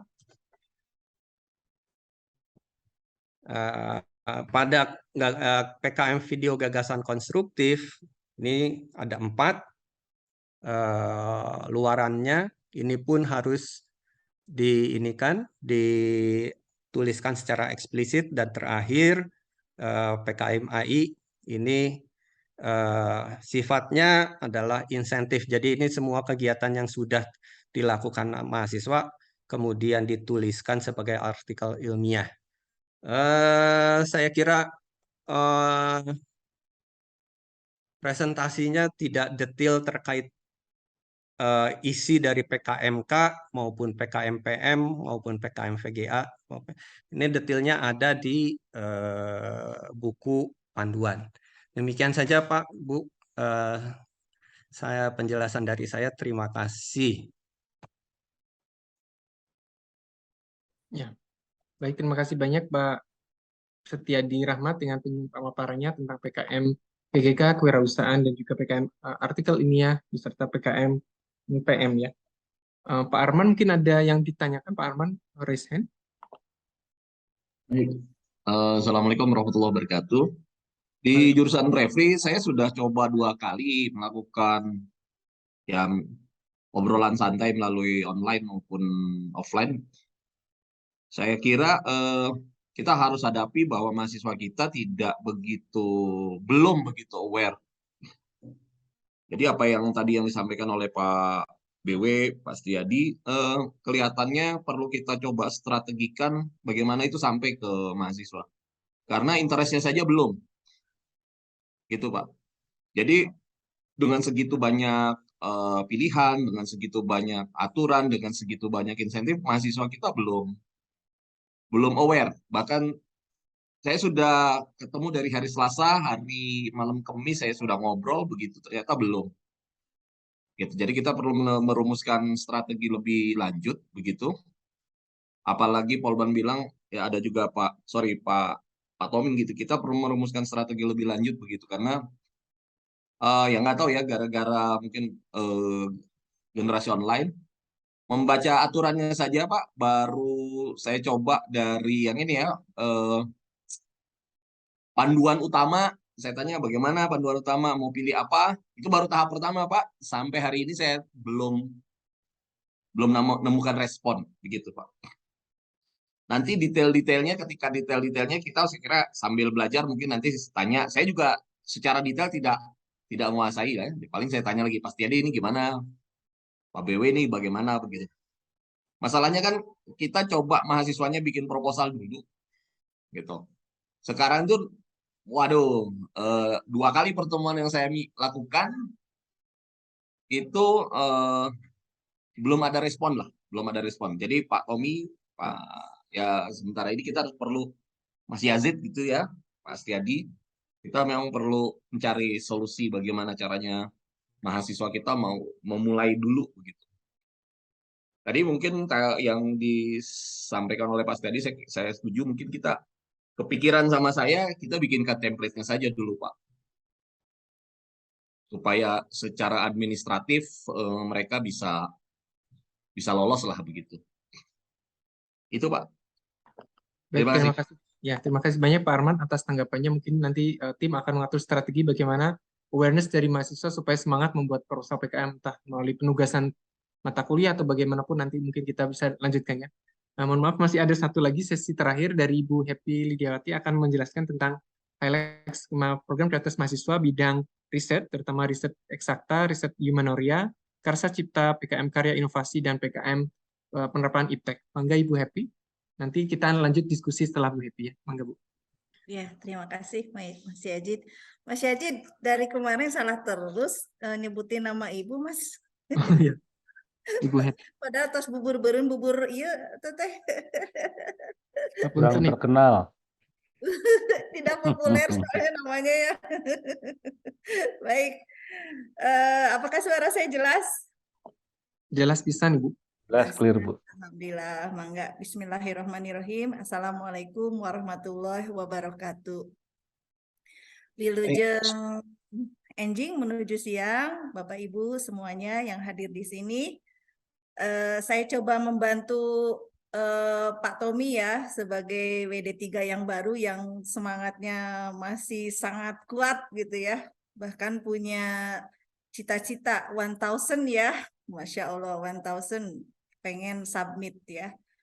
Nah, hari ini sebetulnya dan sudah dimulai juga dari beberapa hari yang lalu, ini adalah rangkaian ikhtiar yang kita lakukan di tim PKM untuk mewujudkan mahasiswa Polban bisa submit 1000 proposal PKM untuk berbagai jenis skema ya, termasuk skema artikel ilmiah dan GFK ya yang berupa artikel seperti itu. Jadi hari ini sebetulnya fokusnya ke dosen, harapannya ada kepanjangan tangan ya untuk membantu suksesnya proposal PKM di 2023 ini seperti itu. Jadi tujuan kami menghadirkan Bapak Ibu di sini, walaupun PKM ini barangkali sudah biasa dari tahun ke tahun, namun karena di tahun 2023 ini ada sebuah cita-cita yang luar biasa, 1000 proposal, sehingga kita perlu terus-menerus melakukan upaya-upaya untuk menggapai ya cita-cita tersebut. Dan hari ini ingin disampaikan spiritnya kepada Bapak Ibu sekalian seperti itu. Mohon izin Bapak Ibu, barangkali kalau penjelasan ini ya tentang PKM KI, kemudian PKM KC gitu ya, PKM PI dan PKM RE ataupun RSH itu sebetulnya sudah biasa ya Bapak Ibu. Jadi sudah tidak asing lagi lah ya, sudah tidak asing lagi. Namun yang ingin saya sampaikan di sini bahwa mahasiswa kita dan kita gitu itu adalah orang-orang yang concern di bidang pendidikan vokasi ya. Nah, vokasi itu punya kesempatan yang leluasa untuk membuat karya inovatif yang bisa dimasukkan ke dalam jenis-jenis skema yang akan saya sampaikan di sini ya. Karsa Cipta itu vokasi sangat bisa ya untuk memberikan kontribusi di situ, menuangkan gagasannya ke dalam bentuk proposal ya, Karsa Cipta. Dan Karsa Cipta ini pun juga senantiasa jadi luarannya itu hanya cukup purwarupa ya sebetulnya, hanya cukup purwarupa, tidak perlu sampai ke skala penuh gitu. Namun yang jelas di sini dibutuhkan mahasiswa-mahasiswa yang punya kompetitif ya, semangat kompetitif dan semangat kreatif serta kemampuan literasi dengan sangat baik ya. Ini merupakan sebuah proses yang sangat baik untuk mendidik mahasiswa Polban agar punya semangat literasi sehingga dia tahu hal-hal yang baru yang memang itu mengandung unsur inovasi yang sangat tinggi sehingga bisa diusulkan ke dalam proposal Karsa Cipta. Kemudian PI penerapan iptek ini juga vokasi sekali ya. Kita punya peluang yang sangat tinggi untuk di PI seperti itu. Jadi kalau PI berarti kan nanti kita akan rujuk kepada mitra mana yang akan kita berikan servis berupa penerapan iptek kita, tentunya nanti mitranya mitra yang spesifik yang punya orientasi profit seperti itu. Kemudian ada KI juga, karya inovatif ini juga vokasi sekali ya. Dan RE dan RSH, RE itu kegiatan riset, ini juga bisa dilakukan oleh mahasiswa vokasi gitu. Jadi pada kesempatan ini sebetulnya kami di sini ingin mengajak Bapak Ibu sekalian punya spirit yang sama, memberikan kebermanfaatan yang lebih besar lagi untuk sama-sama mensukseskan cita-cita ini. Jadi karena ketika mahasiswa kita belum merata ya, semangat kompetitifnya, belum merata keinginannya, barangkali butuh bantuan secara sistemik ya, baik oleh jurusan, baik oleh koordinator prodi, barangkali juga oleh ketua KBK, termasuk juga para dosen pengampu dan wali kelas ya. Jadi kita bangun semacam networking yang sangat kuat, dosennya memberikan spirit yang luar biasa, reminder yang terus-menerus sambil juga memfasilitasi ya. Saya yakin teman-teman di sini juga sudah punya kepemahaman tentang berbagai skema di PKM. Sehingga mudah-mudahan ini juga bisa menularkan ya bahwa mahasiswa kita melihat semua masyarakat di Polban, dalam hal ini adalah dosen-dosennya, itu sangat support sekali terhadap kegiatan PKM seperti itu. Mungkin mereka sudah punya gagasan inovatif, tapi terkendala dengan kemampuan menuangkan dalam bentuk proposal gitu ya. Mungkin mereka sudah punya juga gagasan yang kreatif, namun mereka butuh ngobrol. Apakah gagasan kreatif ini memang bisa nggak diimplementasikan dalam waktu katakanlah 6 bulan seperti itu. Jadi peran Bapak Ibu di sini dibutuhkan untuk memfasilitasi mereka, untuk memberikan waktu-waktu ya di sela-sela ngajarnya, bila perlu di weekend barangkali, karena sebuah cita-cita membutuhkan pengorbanan ya gitu. Jadi kita semua berupaya gitu. Karena kalau nanti Polban bisa submit banyak proposal, kita sendiri yang akan merasakan bahagianya ya. Apalagi kalau nanti rezekinya proposal mahasiswa Polban itu didanai ya. Ini udah di skala nasional. Jadi kalau sudah di skala nasional, ini adalah sebuah kesempatan yang sangat baik. Namun untuk meraih kesempatan itu membutuhkan pengorbanan, membutuhkan upaya yang tidak sesaat, tetapi secara terus-menerus dan kesungguhan. Kita tidak usah melihat dulu mahasiswanya, barangkali mereka melihat potret kita ya. Sungguh-sungguh ingin ketercapaian apa yang menjadi cita-cita di PKM ini gitu. Ini pengantar saya buat Bapak Ibu sekalian, sekaligus juga menyemangati saya gitu ya. Karena saya diberikan kesempatan ikut nyemplung di PKM nasional itu dari sejak 2020 ya, 2020 ya, alhamdulillah sekarang sudah 3 tahun ya. Jadi ini Bapak Ibu sekalian, ada karsa cipta yang ingin saya sampaikan, kemudian karya inovatif, penerapan iptek, lalu ada kegiatan riset ya, ada eksakta untuk rekayasa ya, ada sosial humaniora seperti itu. Nah ini sangat relate dengan pendidikan vokasi ya, karena vokasi sekarang kan punya D3 dan punya sarjana terapan seperti itu. Tentu ya PKM ini sebetulnya menjaring mahasiswa yang kreatif. Ya, mahasiswa kreatif tentunya bukan mahasiswa yang kuper, karena munculnya kreativitas itu bisa jadi berangkat dari kebiasaan dia literasi ya terhadap sumber-sumber tertulis gitu, baik secara online maupun offline, ataupun literasi terhadap perkembangan masyarakat yang dihadapinya, lingkungan di sekitarnya, ataupun permasalahan bangsa yang lebih luas lagi, ataupun barangkali ada kasus-kasus yang dijumpai yang itu bisa menjadi bahan studinya gitu. Jadi PKM ini sebetulnya sebuah kelengkapan proses pendidikan ya menurut saya gitu ya, karena di sini tadi disampaikan Pak Setiadi juga bahwa sebetulnya ini melatih taat aturan, itu sebetulnya sangat baik ya. Ego mahasiswa yang menulisnya mungkin tidak mengikuti aturan, ini terpaksa harus dibawa ke arah mengikuti aturan supaya gagasan kreatif yang dia tulis akhirnya bisa diadopsi seperti itu. Nah, jadi kita menghindari mahasiswa Polban yang kuper ya. Nah, ini mohon dibantu oleh teman-teman sekalian.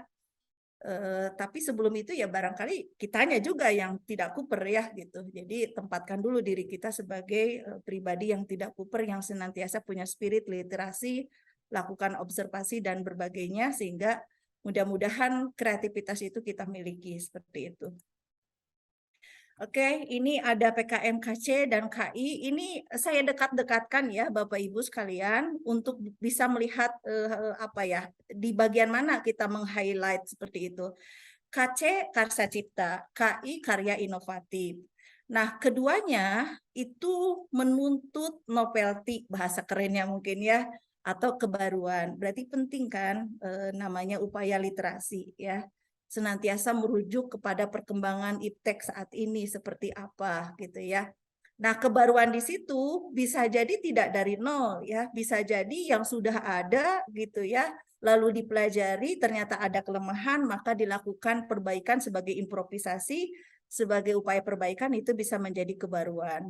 Atau misalnya dari inovasi yang sudah ada, beberapa inovasi digabungkan sehingga menjadi inovasi yang baru.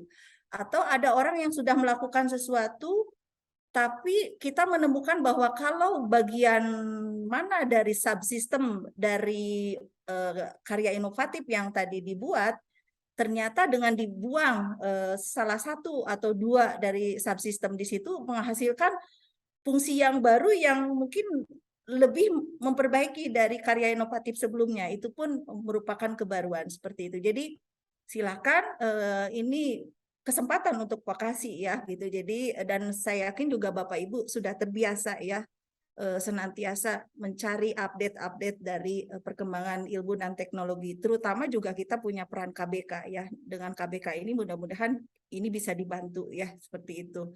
Jadi ini menuntut kebaruan, novelty, sehingga nanti reviewer itu akan sangat melihat ini ya sumber referensi yang digunakan oleh mahasiswa ini, kemudian juga akan searching di media internet apakah yang dilakukan mahasiswa ini sudah banyak atau tidak gitu, atau ada yang mirip atau tidak gitu ya. Jadi karena kita sistem informasi sudah terbuka sehingga menentukan ini baru atau tidak ini sangat mudah seperti itu.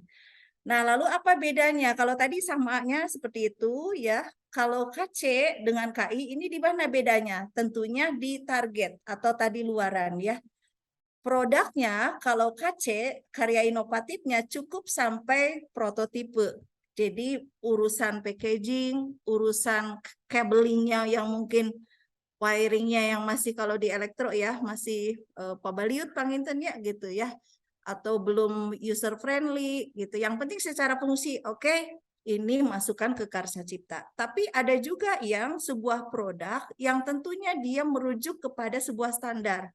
Misalnya standar industri tertentu seperti itu. Artinya luarannya itu sudah skala penuh, maka itu dikatakan karya inovatif. Nah ini jangan tertukar. Kita masih purwarupa kemudian mengusulkan karya inovatif atau sebaliknya ya. Nampak sepele tapi ini bisa menjadi rejection seperti itu. Ya.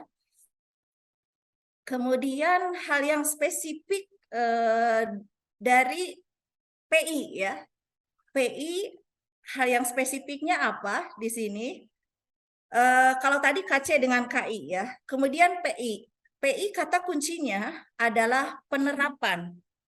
Kalau penerapan berarti ada dong yang menggunakan. Itu siapa? Nah, dalam hal ini berarti ketika berhadapan dengan kata penerapan, maka membutuhkan mitra pengguna. Nah, namun mitra penggunanya itu sudah spesifik, yaitu mitra produktif. Karena memang spiritnya adalah dengan mahasiswa vokasi kita, Politeknik Negeri Bandung ini, membuat sebuah alat gitu ya, yang mana alat ini berbasis ilmu pengetahuan dan teknologi yang dimilikinya. Ini tidak perlu terkini ya Bapak Ibu, beda dengan KC dan KI. Tidak perlu terkini, tetapi stressingnya adalah ada mitra produktif yang sangat membutuhkan peran mahasiswa untuk membuat sebuah karya yang membantu menjadi solusi permasalahan untuk meningkatkan produktivitas ekonomi mitra seperti itu. Jadi poinnya bukan pada kebaruan, tetapi lebih kepada ini ada ilmu pengetahuan dan teknologi yang disumbangsikan, lalu ada mitra yang membutuhkan, dan dengan alat yang berbasis iptek tadi bisa menjawab permasalahan mitra, meningkatkan ekonomi seperti itu, ya. Nah, tentunya karena ini penerapan iptek dan ada mitra, maka harus memperhatikan betul-betul apa kebutuhan mitra, termasuk ingin memudahkan mitra dalam menggunakan peralatan yang kita buat, ya seperti itu. Makanya di sini skala penuh ya. Jadi skala penuh di situ targetnya bisa digunakan oleh mitra dengan baik seperti itu. Termasuk juga mudah digunakan ya. Nah, kemudian ini yang nanti yang RE dan RSH saya jelaskan di terakhir ya. Kemudian ini luaran. Tadi ini hanya menyimpulkan saja seperti yang disampaikan Pak Setiadi juga, khusus untuk KC dan KI. Nah, luarannya ini tadi juga harus disampaikan secara eksplisit ya di dalam proposal ya. Jadi ketika ada luaran, nah dituliskan secara eksplisit gitu ya untuk skema ini. Jadi kalau KC purwarupa ya, alatnya berupa purwarupa, kemudian ada laporan kemajuan, ada laporan akhir, lalu ada syiar ya, syiar di akun medsos seperti itu. Jadi ini juga menantang kita untuk akhirnya berselancar di medsos ya, untuk memastikan mahasiswa kita sudah melakukan syiar di medsos ya terkait PKM yang dia pilih gitu. Nah, kalaupun HKI, saya kenapa menambahkan luaran tambahan ya? Barangkali ini relate ya, karena Karsa Cipta mungkin ada kesempatan juga untuk di HKI-kan seperti itu. Lalu KI, nah kalau KI tentunya ini alat ya, alat untuk jasa apa skala penuh seperti itu. Bedanya hanya di situ saja, yang lainnya sama ya. Lalu, nah untuk PKMPI, nah karena tadi ada mitra, lalu fokusnya adalah bagaimana IPTEK yang kita terapkan dalam karya inovatif tadi membantu menyelesaikan permasalahan mitra yang berdampak kepada peningkatan ekonomi mitra, maka butuh yang namanya pedoman mitra, buku pedoman mitra. Ini ya bisa diambil korelasinya ya, sehingga nggak perlu harus terlalu banyak melihat buku panduan ya, cukup kita menyambungkan dengan logika kita. Oke, penerapan mitra berarti butuh dong yang namanya mungkin user guide atau everything ya, yang merupakan buku pedoman mitra seperti itu. Yang lainnya sama. Jadi poinnya di sini ada buku pedoman mitra seperti itu. Lalu apa saja nih hal yang spesifik berikutnya ya, syarat spesifik. Oke, karena tadi Karsa Cipta dan KI ini menuntut kebaruan gitu ya, maka syarat utamanya adalah ketua harus relate dengan bidang ilmu yang dipilih gitu ya. Jadi jangan sampai nanti yang membuat robotika ternyata mahasiswa katakanlah akuntansi seperti itu ya. Nah, jadi ini benar-benar harus disiapkan ya, bagaimana ketua ini yang memang relevan dengan bidang yang dipilih. Nah, kemudian lintas prodi dan jurusan ini sudah saya sampaikan ya, Polban Unity ini menjadi sebuah spirit menurut saya ya. Pagar-pagar prodi, pagar-pagar jurusan ini coba kita bongkar satu persatu ya, dibongkar semuanya. Termasuk juga kemarin yang menang di Thailand itu sebetulnya sudah lintas jurusan. Ini keren kan gitu ya. Mahasiswa kita sudah memberikan contoh yang sangat baik, berarti kita juga punya spirit di dosen gitu ya, bahwa kita bukan lagi dosen jurusan ini, jurusan itu, tapi kita adalah dosen Polban seperti itu. Sehingga transfer spirit ini ke anak-anak, ayo kalian gaul dengan prodi lain dalam satu jurusan atau gaul dengan prodi lain di jurusan yang berbeda seperti itu. Lalu tuangkan ke dalam bentuk proposal ya. Ini tentunya menjadi sebuah poin yang sangat baik bagi reviewer ketika syarat administrasi sudah memenuhi. Lintas angkatan, oke, kita ingin punya kesinambungan. Spirit ini jangan berhenti di angkatan tertentu saja, tapi kita pengen ada yang namanya regenerasi ya. Nah, harapannya ketika mahasiswa yang tingkat atas membawa adik-adiknya, maka next years adik-adiknya bisa menjadi ketua seperti itu ya. Jadi ini menularkan spirit atau semangat kompetitifnya dengan membuka keanggotaan lintas angkatan. Nah, kalau Bapak Ibu mau mengambil tugas akhir mahasiswa tahun 2023 ini sebagai salah satu skema PKM, mangga. Tapi saya sarankan jangan mahasiswa yang tugas akhir itu dijadikan ketua. Karena pelaksanaan PKM ini kan 6 bulan. Nah, nanti statusnya sudah tidak lagi mahasiswa aktif, tetapi sudah alumni. Jadi mungkin dia di member saja atau di anggota, yang ketuanya mungkin adik-adik kelasnya seperti itu. Nah, PKM PI juga sama, tapi karena PI tadi ada mitra, maka membutuhkan surat pernyataan mitra. Formnya sudah disiapkan di buku panduan, seperti itu. Kalau RE dan RSH, nah ini RE mungkin kalau makna riset, saya pikir Bapak Ibu sudah tahu ya, sudah jauh lebih paham. Barangkali sarjana terapan, mahasiswa sarjana terapan punya kans yang lebih kuat ya, karena intuisi risetnya mungkin sudah dilatihkan di kelas ya. ini bisa diambil kesempatan untuk mengambil sebanyak-banyaknya di proposal RE ya maupun RSH. Kalau RE jelas untuk ini ya apa namanya untuk bidang teknik. Kalau yang sosial humaniora itu untuk sosial humaniora ya, untuk bidang sosial dan humaniora seperti itu. Ini ruang lingkup silakan. Saya juga tidak akan membeberkan di sini, tidak akan memberikan pemaparan yang detail. Hanya yang menjadi poinnya adalah karena riset ya, seperti halnya KC dan KI sebetulnya dituntut kebaruan gitu. Jadi ketika melakukan penelitian baik bidang teknik maupun sosial humaniora menuntut kebaruan.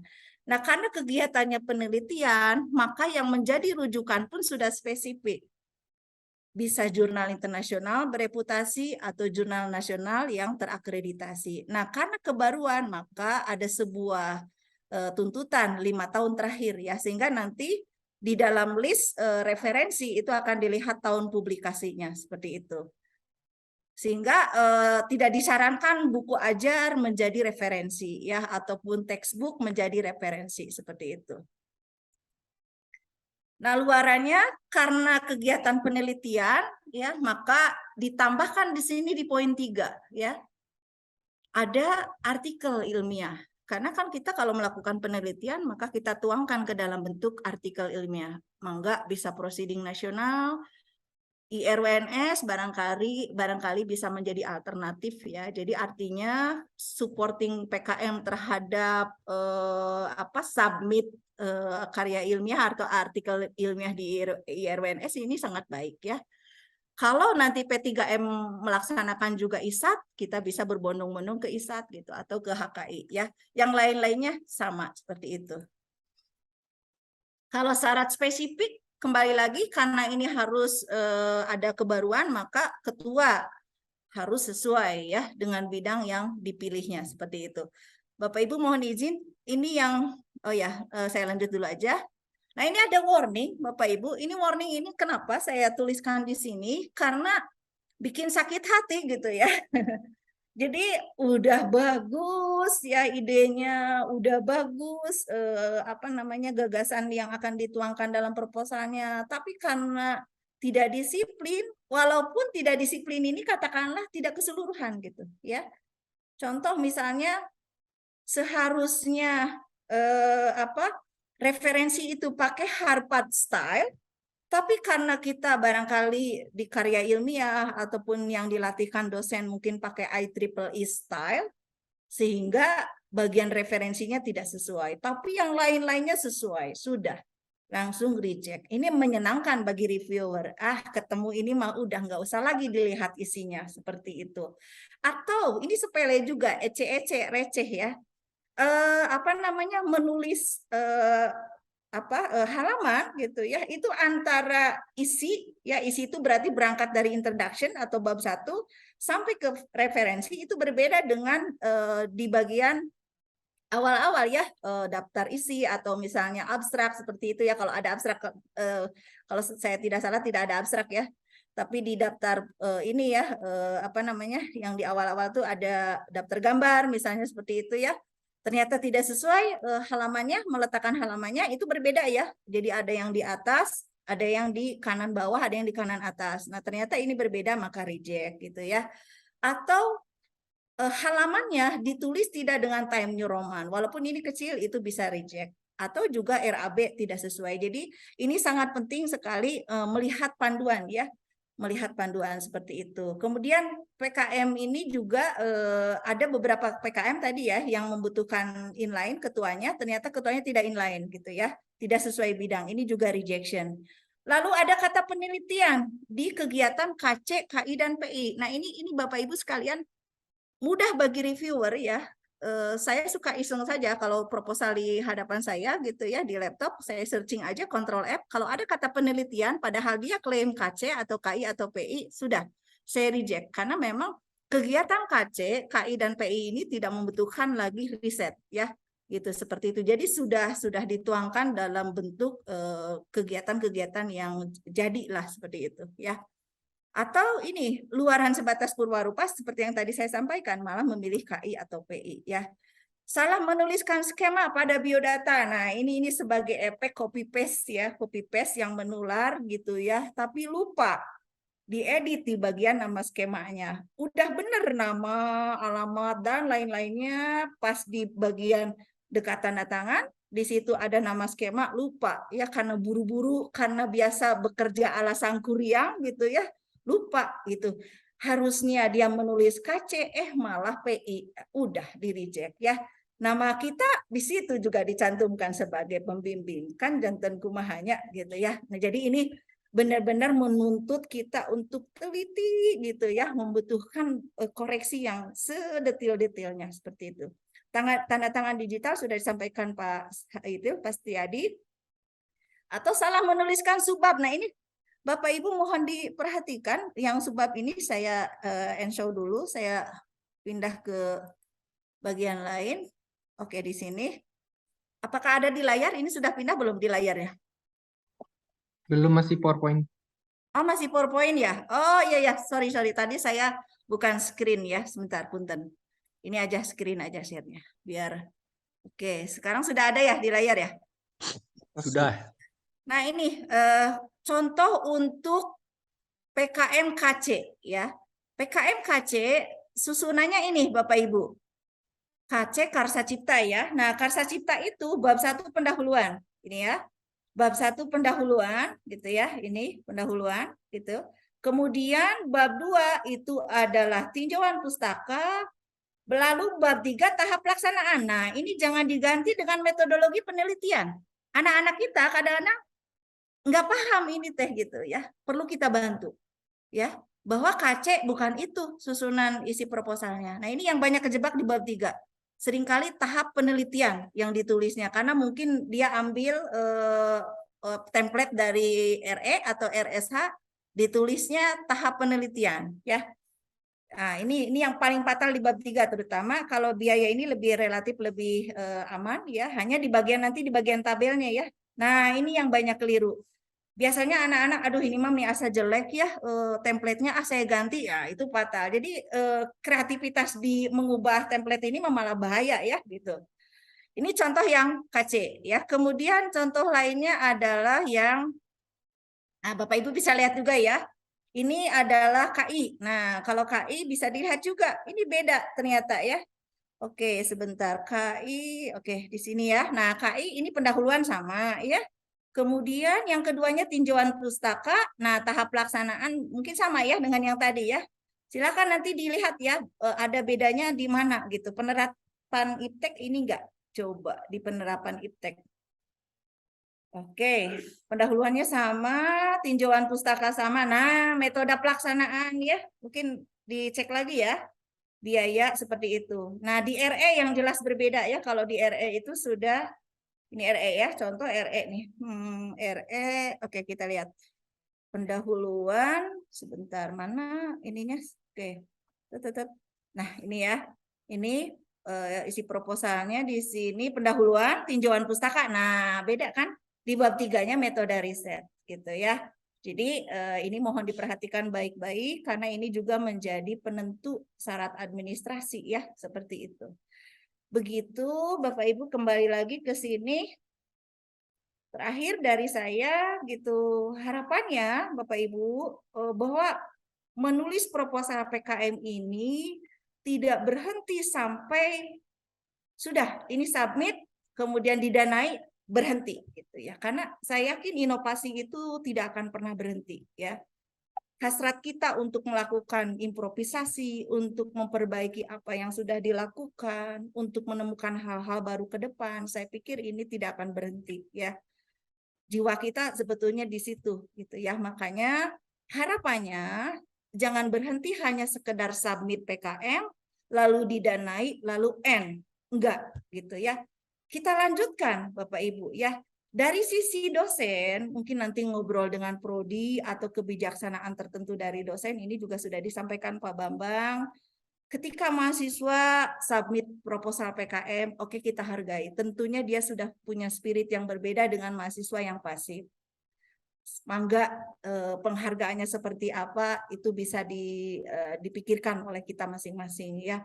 Kalau dia didanai, wah ini berarti ada yang luar biasa. Berarti kualitas proposal dia sudah diakui oleh reviewer nasional. Karena ini reviewernya bukan lagi kita. Kalau sudah nasional maka beragam reviewer dari berbagai kampus seperti itu. Jadi kalau didanai ini luar biasa. Berarti dia sudah punya kualitas ya. Tim itu sudah menunjukkan sebuah kualitas. Maka barangkali di mata kuliah tertentu kita beri penghargaan, dia dibebaskan UAS-nya kah, ataukah misalnya dijamin A kah, mangga. Ini perlu diadopsi menurut saya ya, supaya spirit anak-anak itu muncul. Atau bisa pemenuhan tugas akhir tadi dengan catatan ketua tidak dijadikan mahasiswa tingkat akhir tidak jadi ketua. Nah, seperti yang tadi saya sampaikan bahwa inovasi itu tidak berhenti, maka Bapak Ibu barangkali produk inovatif yang digagas oleh anak-anak melalui bimbingan kita itu bisa diusulkan ke kompetisi nasional gitu ya. Contoh misalnya di bidang elektro itu ada Vena. Nah, Vena ini ada mahasiswa yang saya bimbing gitu dari sejak PKM, itu Vena dapat, bahkan dapat B system, dapat uang juga, dapat medali juga gitu ya. Kemudian di Bali gitu ya, Indonesia Inventors Day dapat juga karena dia melakukan improvisasi lagi sehingga bisa dilombakan di Bali, bahkan yang kemarin di Thailand dapat outstanding. Ini berangkat dari PKM gitu. Jadi ya itu dia, ketika kita membimbingnya dengan sepenuh hati ya, dengan segenap jiwa, lalu kita juga menularkan terus spirit kita yang usia mah lupakanlah, yang penting spirit di dalam diri kita ya, untuk senantiasa meng-up mahasiswa kita, mengajak mahasiswa jangan mager, ayo ternyata bisa dibuktikan ya. Itu saja Bapak Ibu sekalian, mudah-mudahan semangat kita semua ya, kemudian tidak pernah berhentinya kita berkarya menjadi amal kebaikan yang akan kita ambil kelak di kemudian hari, manfaatnya bagi kita dan keluarga, seperti itu. Hatur nuhun, hapunten, barangkali jadi ngomongnya kemana-mana. Nah ini contoh-contoh kompetisi ya yang sudah disediakan Pak Tommy dan ring-ringannya, mangga ini bisa dijadikan next target dari PKM ini. Mangga hatur nuhun, hapunten, lahir batin. Assalamualaikum warahmatullahi wabarakatuh. Waalaikumsalam warahmatullahi wabarakatuh. Oke, ini tepuk tangan yang meriah sekali untuk Ibu Happy sudah menginspirasi dan memberikan pemaparannya. Bapak Ibu, semoga kita selalu diberikan kesehatan dan juga senantiasa dapat membimbing anak-anak kita untuk meraih prestasi di program Kreativitas Mahasiswa tahun 2023 ya. Baiklah, ini masih ada waktu kurang lebih sekitar 10 menit untuk diskusi. Kita buka untuk ruang diskusi. Mangga Bapak Ibu apabila ada pertanyaan, silakan unmute saja atau langsung menggunakan fitur raise hand. Oke, apakah ada pertanyaan? Kalau tidak bisa juga boleh melalui kolom chat. Tadi saya sudah ada pesan beberapa pertanyaan dari Pak Pras ya. Pak Pras mau menyampaikan langsung Pak Pras atau saya bacakan chatnya?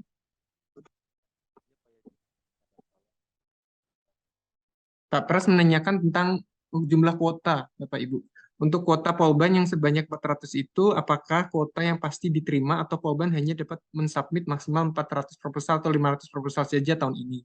Itu pertanyaan dari Pak Prasetyo yang pertama. Terus yang kedua juga ada pertanyaan tentang untuk PKM PM dan PKMPI. Ini wajib ada pendanaan dari mitra atau tidak? Kalau ada hanya sebatas surat pernyataan mitra saja dianggap cukup atau bagaimana? Itu mungkin dulu pertanyaan dari Pak Pras. Ibu Happy atau Pak Bambang kayaknya. Pak Bambang enggak, Pak Bambang. Baik Bu, ini lagi makan kerupuk Bu. Tacan akhir bulan terus kerupuk. Dimakan masing-masing. Gepuk abdi mah, gep kerupuk. Baik. Aduh Bu Yazi, punten tadi pertanyaannya nih lagi makan kerupuk soalnya. Pertanyaan tentang kuota Pak, kuotanya. Kuota itu adalah batas maksimum gitu ya dari proposal yang disampaikan. Jadi bukan jaminan pendanaan Pak. Kalau pendanaan itu terkait dengan kualitas. Sebagai contoh tahun kemarin kita kuotanya 400 ya. Yang diterima berapa? 19 ya Pak? Ya, 19. Tahun kemarin. Jadi Jadi bukan jaminan pendanaan gitu ya untuk kuota. Terus apa lagi? Untuk jenis PKM PI dan PKM kewirausahaan untuk mitra. Kalau bukti keterlibatan mitra itu dalam bentuk surat pernyataan wajib. Kalau yang harus bermitra wajib. Tapi kalau dana tidak wajib. Cuman akan lebih baik kalau berbentuk in-kind itu ada, Pak Pras.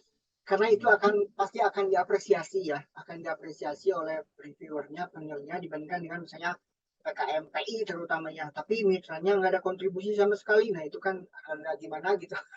Jadi akan lebih bagus kalau ada meskipun nggak dalam bentuk case, ya misalnya dalam bentuk peralatan ataupun akses data atau gimana lah yang sifatnya in-kind. Jadi direkomendasikan hal-hal yang sifatnya sunnah secara prinsip diupayakan ada gitu di proposal kita supaya peluang untuk dinainya lebih besar. Gitu Pak. Baik, turun Pak Bang. Itu lagi Pak Bang atau Bu Happy bisa ini ya Pak izin nggak apa-apa ya? Ya, Tadi boleh, Pak. langsung saja. Satu lagi Ya, PKM PM atau PI itu Pak Bambang. Tadi kayaknya saya tidak menyimak secara detail Bu Happy dari slide-nya Bu Happy. Apakah perlu keterbaruan Bu untuk yang PM dan PI ini Bu Happy? Ya, mangga izin menjawab ya. Ya. PI itu kan penerapan IPTEK. Ya, Bu. Kayak saya sambil buka ininya aja ya, sambil Ya, buka. mangga. Oke. Tadi di sini ya. Reksadana sekedap. Nah, ini ya. Ya. Sudah ada di layar ya. Mangga Bu Happy. Jadi kalau PI itu kan penerapan IPTEK. Ya, sebetulnya kuncinya adalah sebentar ini ada icon yang menghalangi. Nah, gitu. Kayak sekedap. Saya ini suka ada muncul ini ya. Nah, gitu. Suka ada muncul komentar. Nah, kan namanya penerapan IPTEK. Berarti poin udah ya, clear ya, bahwa butuh mitra kan ya. Ya, betul, Bu. Dan mitranya sudah spesifik, mitra produktif. Nah, selama ada mitra yang dia punya permasalahan di bidang usahanya gitu ya, lalu kita mampu memberikan solusi berbasis IPTEK dan teknologi, ya ilmu pengetahuan dan teknologi, tidak mesti baru sebetulnya. Jadi kebaruan di sini bukan menjadi stressing, ya bagi di penerapan IPTEK. Bisa jadi itu termutakhir, ya. Tapi pemikiran kita begini, Pak Pras. Mungkin termutakhir, cuman nggak ada yang butuh gimana, kan gitu. Jadi lebih melihat dulu, oh ini ada mitra produktif yang sedang punya usaha, saya punya gagasan, sebuah alat yang berbasis teknologi, yang bisa menjawab dengan alat itu bisa meningkatkan income bagi dia, beres sampai situ, gitu ya. Jadi tidak ditekankan di situ kebaruan. Beda dengan yang karsa cipta dan karya inovatif, gitu ya. Jadi poinnya, selama ada mitra dan itu membutuhkan untuk meningkatkan ekonomi dia, oke, itu enough gitu Pak. Gitu Pak Pras. Kalau PM, nah PM-nya beda. Kalau PM itu masyarakat non-profit gitu. Jadi beda dengan penerapan IPTEK. Kalau PI udah fokus ke masyarakat produktif yang dengan sumbangsih kita, mahasiswa kita, oke, ini bisa meningkatkan income gitu ya. Nah, kalau PM ini mungkin bisa mengubah cara pandang, bisa mengubah kultur dan budaya, bisa mengubah habit, bisa mengubah pengetahuan masyarakat. Jadi masyarakat non-profit ya, seperti itu. Sudah beda ya, sudah terspesifikasikan ya. Sehingga jelas tidak lagi berbicara kebaruan, tetapi kebermanfaatan gitu. Seperti itu, Pak Pras. Ya, apakah bisa menjawab? Ya, tapi walaupun punya produk ya Bu ya, baik yang itu PI dan PM tidak masalah ya Bu ya, kalau tidak ada unsur keterbaruannya, tapi dilihat dari unsur kebermanfaatannya Bu ya. Iya, nggak masalah ya. Jadi yang PI terutama itu bisa jadi kebaruannya sangat kuat ya, dan ada mitra yang memang membutuhkan sentuhan itu, yaitu bisa juga seperti itu gitu. Tapi jangan stres juga ketika ini mungkin agak-agak jadul, tapi ada mitra yang produktif tadi membutuhkan gitu, seperti itu ya. Baik, turun nuhun Bu Evi, turun nuhun Pak Bambang. mohon. Baik, sudah terjawab. Mungkin dari Bapak Ibu yang lain ada pertanyaan atau tanggapan mungkin, Atau saran juga ya. saran boleh. Boleh Bu sedikit Happy, tadi pertanyaan Pak Arman, Mas Yazid di Oh awal ya, tadi ya. tentang tadi. Bu Happy Baik, nanti minta slide-nya Bu Happy ya. Gimana? tenang, Mas Pras. Slide-nya Nanti ya Bu ya. kita kumpulkan, kita share di G Drive nanti. Oke. Nanti slide Pak Bambang, Pak Bu Happy dan Pak Setiadi tadi. Tenang, buat Mas Pras apa sih yang enggak ya nanti. Waduh. Sial, Asal ada 10, ada berapa? 10 proposal dari mesin nanti. Dari siap. khusus dari prodi Mas Pras nanti. Boleh. Total 100 dari Pak Adli. Baik, Siap. ini Pak Tommy, tadi menanggapi. Iya, Pak Bambang, silakan. Pak untuk Bambang dulu, menjawab Bangga. pertanyaan dan permintaan Pak Arman, mungkin lesson learn yang dilakukan di Elektro, Bu Happy bisa sharing dulu, Bu. Oke. Lesson learn-nya ya. How to. Bagaimana bisa membuat proposal yang banyak misalnya. Nah, gitu kan. Berapa Ayo. nih dari Elektro? 200 ya? How to-nya ya. Oke. Jadi untuk sarjana terapan, kita kan punya mata kuliah metodologi penelitian, ya kan? Nah, itu hampir seluruh dosen yang mengampu di situ menargetkan luarannya dicantumkan dalam bentuk proposal PKM gitu. Alhamdulillah. Jadi memang sudah terspesifikasikan ya, ini ke arah PKM RE ya, kalau di Elektro ya. Tapi paling tidak di PKM RE ini sudah ada, kalau misalnya satu kelas ini 32 gitu ya, 32 kali berapa kelas gitu untuk sarjana terapan, seperti itu. Lalu ada mata kuliah manajemen proyek. Nah, ini KI dan KC ini mainannya ya, termasuk PI gitu. Jadi ada beberapa dosen yang kreatif. Udah, pokoknya kamu kerjain dan harus submit proposal PKM. Ya, jadi bersinergi lah dengan dosen pengampu ya. Apakah itu dengan project based learning ataukah apa yang satunya teh? Banyaknya project based learning ya gitu. Jadi mahasiswa bisa dapat A kalau submit dan dinanai di mata kuliah manajemen proyek seperti itu. Nah, lalu yang berikutnya sebetulnya kalau di JTE itu diadakan volunteer ya. Jadi volunteer ada tim gerasak gerusuk gitu yang dia masuk ke kelas-kelas untuk menularkan spirit PKM seperti itu. Dan jurusan menjadi sentral dari kegiatan PKM. Jadi di dosen dibuat tim khusus ya yang di PIC oleh dosen, lalu di kemahasiswaan juga ada seperti itu. Nah, ini dipadukan gitu. Jadi dari dua sisi itu.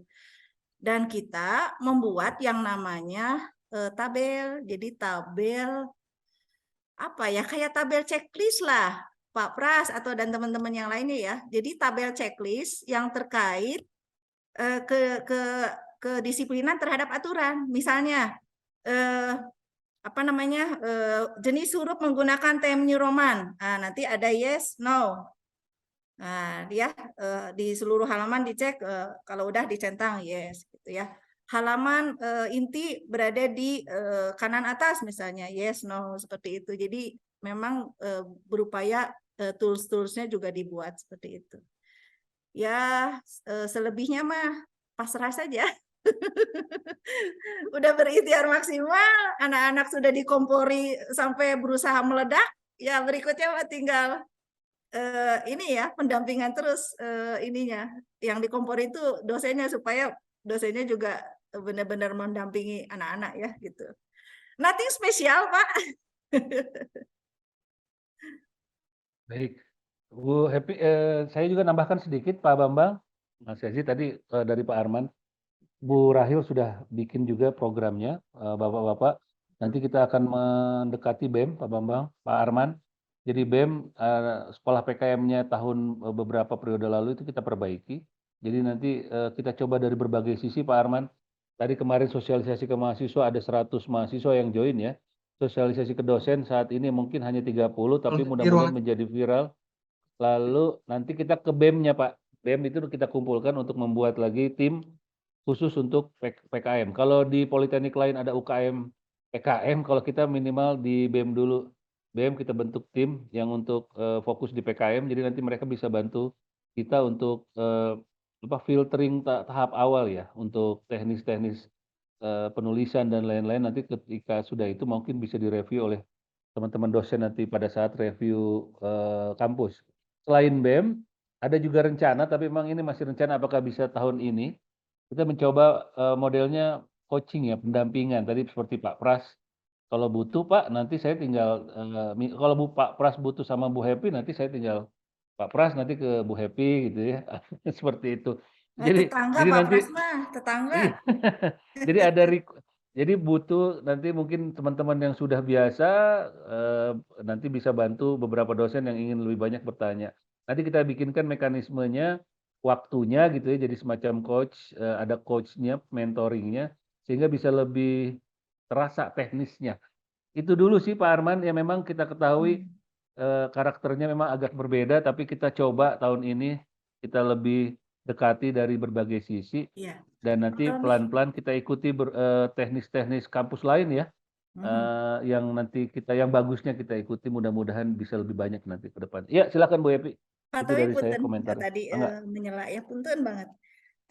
Kan PKM ini kan sebetulnya kegiatan yang rutin, benar kan ya? Nah, tapi kan kita tes keruasnya dengan waktu yang mepet-mepet gitu ya. Dan biasa kita mah kerjanya sangkuriang. Mungkin ya bisa dibuat sekolah PKM lah, yang artinya rutin aja ada sekolah PKM yang itu dirintis dari bulan kapan ya, kegiatan daily aja sekolah PKM gitu. Nanti di situ ya tadi yang coaching tadi mungkin di sekolah PKM tadi gitu ya, sehingga mau kapanpun deadline submit ya kita mah insya Allah ready gitulah gitu ya.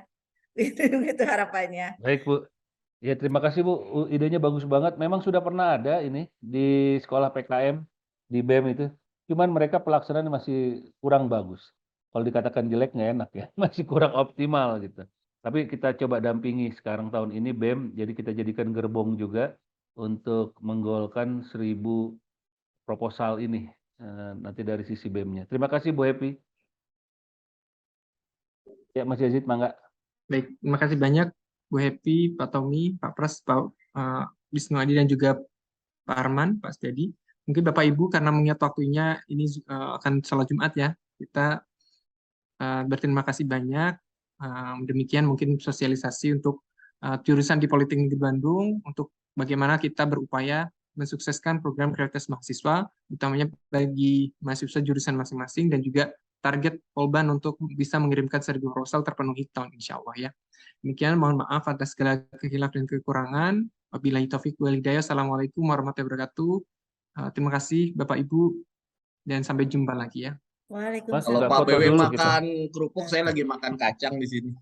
Saya juga tidak kalah ini bala-bala tuh. Makasih. Bala-bala. Ya, sadayana, mangga. Nuhun Pak Arman semua, Pak Setiadi, Bu Happy, mangga Mas Pras, nuhun Pak Babang. Jadi lebih Mangga, nuhun.